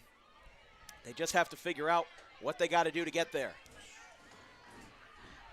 1st and 10 after the spike, or rather 2nd and 10 from the spike from the 35-yard line. Jasir Johnson pump fakes twice, pump fakes a third time, rolls out to the right, the line collapses, and here comes Desjon Purnell with a huge stop, hands in the air in celebration. And Paulsboro calls their last timeout. We'll stay right here. No need to go to commercial break in a moment as crucial as this. Paulsboro timeout number 3. 50 seconds remaining on the scoreboard here at Glenn Howard Stadium. A 9-1 season. Their only loss to West Deptford, 14-0 for the Battle of the Patriot Division. And they come into a Schalick team that was 2-6 in late October. They were an afterthought. It was not predicted by anybody that I could find to see Schalick and Glassboro rematch for a 3rd straight year. But if Paulsboro does not score, Schalick's about 50 seconds away from making that a reality and making the trip up 55 from Salem County to Marvin Slomsky Stadium next Friday night, November 14th. This is Poetry in Motion, and it's presented to you from Gloucester County here on Dan Wilkins Broadcasting. Trips left, Jasir Johnson in trouble. Purnell gets out of the line, throw, tipped. Did he bring that one down? Yes, he did. Jamal Robinson, second catch in heavy coverage. He's up to the 25-yard line. Not over yet. Johnson waiting for a play call. Clock runs down, 25 seconds. He's in the shotgun, no spike. They'll let this one go, now whistles. Schalick calls a timeout. They need to talk it over, but they just bought Paulsboro a much-needed break. I don't think I agree with that. Calling a timeout, listen, I guess that they must have been in the wrong formation, and maybe they were expecting Paulsboro to spike it. But because they didn't, Schalick calls a timeout. It is their second of the half. We have 22 seconds on the clock. Ryan, you don't get much better than this. No, you do not. I mean, we've called a lot of 10-0 baseball games over the years and some lackluster basketball. I know this is the best game you've put a headset on for my company. I mean, I'm a Gateway grad. I have zero skin in this game, and my heart is beating out of my chest right now. Well, folks, I said last night, let's break a record. You guys just did it. We're up to 780 concurrent viewers. That's a DWB record. Breaking 656 with Kingsway and Washington Township last week. 4th and short. After the timeout, Mears might have it. Oh, I think he's got it. First down, clock stops with 18 seconds left. They're getting right back into a quick formation. Clock resumes, 18 seconds, and they spike. 16, 15 seconds. So let's paint the picture. 1st and 10 from the 23-yard line. Paulsboro's had some success today in the passing game, but Jasir Johnson didn't get any game in the first half. It was all Jeremiah Carr, who scored twice on the ground, once in the air. He's responsible for a plurality of Paulsboro's points. They've had breakaways. They've had short plays. They've had everything, every kind of play that has gone right for them. They've made mistakes, but now is not a time for a mistake. 15 seconds. It all comes down to this. The front row of Paulsboro and Glenn Howard Stadium standing here on this Saturday afternoon. Johnson takes the snap. Rolling over to the left side. He's on his feet. He's got to go to the sideline. Schalick will meet him there. Sheehan goes head to head. The clock will run. There's 5 seconds left. The referee said the clock will run. And the clock hits 0. The Schalick Cougars, for a 3rd year in a row, are going to Glassboro. But Paulsboro has a word to say. They don't know why the clock kept running. This is not going to end well.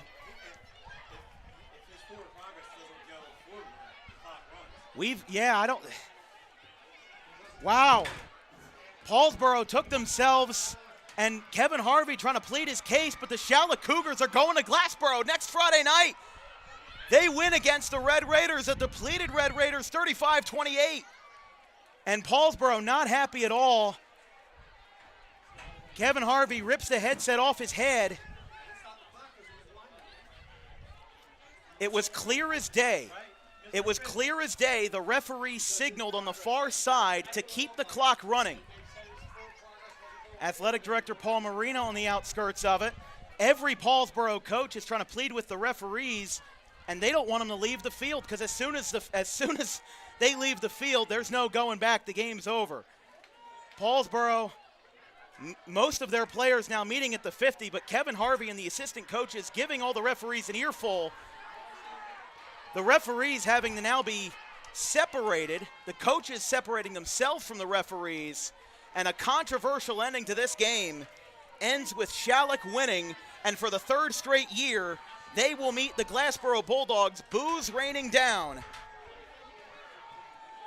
It is 35-28 the final.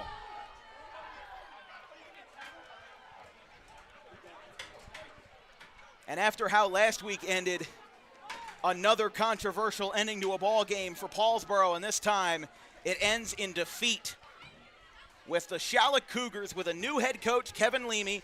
Paul Marino is going to try to get these players separated. Schalick, a lot of sportsmanship from Schalick on the near sideline. You can see Jace Bolivar giving a nice hug to Jeremiah Carr. Wow. Cannot believe that. I don't know. I mean, we don't have an angle on the far side of the field, but we're only going off of what we saw. And what happened was that the referee on the far side of the field called that runner inbounds and said that the clock was to resume, and there was no way that they were going to get that out. And again, Kevin Harvey and the assistant coaches, they gave the earful to the officials, but it was to no avail. And Schalick wins this one on the road, and the 6-seed Cougars will have a 3rd straight rematch, Cavaliers-Warriors style, in Glassboro next Friday night, November the 14th. Ryan, let's just debrief what just happened. How in the world What an ending to that game. I mean, to me, it looked like he just ran out of bounds, but I guess he got hit right before. Like, it had to have been a millisecond before he went out of bounds. Right. Is when he got hit. Man, that is just an unreal ending to an absolutely unreal game. I really don't know what to say. I mean, I'm at a lot. My jaw hit the floor as soon as that happened. yeah. I'll just insert my 2 cents. I thought he might have gone out of bounds, but from what we were hearing was that if his forward progress did not stop, then it had to run. Or it was something along the lines of, we were being told something about there was a just reason as to why the clock would run. Yeah, I mean, it was. What? Yeah, but it was number 15, Dylan Sheehan, who hit. God, why can't I think of who it was now? Paulsboro's quarterback. Yeah, He hit him, like, Jaseem Johnson. I mean, it felt like you just kind of hit him as he went out of bounds, like just kind of gave him a little love tap. But I guess he was still in bounds, and the ref wound the clock, and game over. That's the game, yeah. I mean, just what a night, what a finish. You don't get much better than that. That's got to be DWB Classic territory. We're gonna we don't have the replay, but we're gonna try something before we go off the air to see if we can maybe pull up that replay. We haven't done this before, but a lot of people are asking for the replay, and we might as well entertain that idea. Let's see what we got here. Give us 1 second. We'll stay right here, but Ryan, this was a game that really showed how tough Schalick is, and I was really impressed by how well they were, because it was 28-22 at half, had a scoreless third quarter, and then it ended up working out for Schalick at the end of the day, and that's where it ended up being. Yeah, I mean. Okay, so folks, we're doing this on the fly. We've never done this before, so we're going to try to literally do this as best as we can. I have to resize my window. This isn't exactly the most professional thing, but we're literally pulling up the YouTube tab right now, and we're gonna do this. We're gonna make this happen. Okay, so let's go back. Let's go back as best as we can. This is something that we've never done before, but because this play was so important, we want to look at this replay here. Okay, so here we go. Oh, that's the start of the broadcast, guys. Yeah, I've never done this before, so I apologize. We're just not. I have the same concern as you guys. I want to know if this should have been called. So we're going to wind the playback speed back to half speed. All right, so here we go. Moving up here. Actually, let's try something real quick. Before we resume, we're going to capture the cursor here. Okay, so we're going to capture the cursor so that you guys can see what we're talking about. So here's Johnson on the left side. He moves over. We're going to mute that. Like right Gets hit there. Kind of. Like, And then there it is the referee signals it with 7 seconds left. It just looked like he was out of bounds. And I don't know what else could dictate to me that he doesn't get taken down. He runs out on his own terms. He runs out on his feet. And just, that also looked like, did we see helmet-to-helmet contact there? Ooh. There might have been helmet-to-helmet contact on that play. Now, it would have depended on who initiated it, but our producer stopped the clock because we thought that that this was going to roll, or this wasn't going to roll, and then you can see, look at the sideline here. Look at the sideline for Paulsboro. Harvey's saying clock stops. Everybody's saying clock should stop here. Everybody's kind of looking up at the clock operator, and then it was over. And that's pretty much all it was. They didn't have time, and Schalick won the game that way. So that was our capture of it. But I really just can't believe what we just saw. And let's turn this camera back around to wrap things up here tonight. But Ryan, that might be one of the best finishes to a game we've seen in a long, long time. Yeah. Here on Dan Wilkins Broadcasting. Yeah, that game kind of had a little bit of everything there. Interception from both teams, fumble recoveries from both teams. Right. Just really back and forth. And like we said before, like pregame, Paulsboro had a lot of adversity to overcome today. Right. And I think it was just a little too much in the end. I heard somebody say Paulsboro got themselves out last week because they had 16 players suspended. I kind of half agree with that. I think that there is a world where this game doesn't happen. there's an alternative universe where the NJSIAA, where whoever's in charge over there in Robbinsville, shuts down the door and says that Schalick gets an auto bid. This game may not have happened if you go into Madden and sim this exact scenario 10,000 times. Maybe there's a chance that this game doesn't happen. But we go with the facts of what did happen, and the facts are that Schalick and Paulsboro played a really good game, but you got to imagine this makes Glassboro feel good because Schalick struggled versus a team that only had 22 players. You got to imagine that kicks some high gear confidence in the Glassboro next Friday. Yeah, I mean, it definitely would. But also, Glassboro has kinks in the game, like we said, and Schalick. Jeez, I'm losing it again. That's okay. Schalick, they exploited the Paulsboro's mistakes, and Glassboro also makes those mistakes. So it'll be interesting to see that game unfold next week. Yeah, I don't know, but I mean, the story of the day, I'm sure there's going to be a lot of people watching the last 10 seconds of the game and seeing if there was a right call, if there was a wrong call.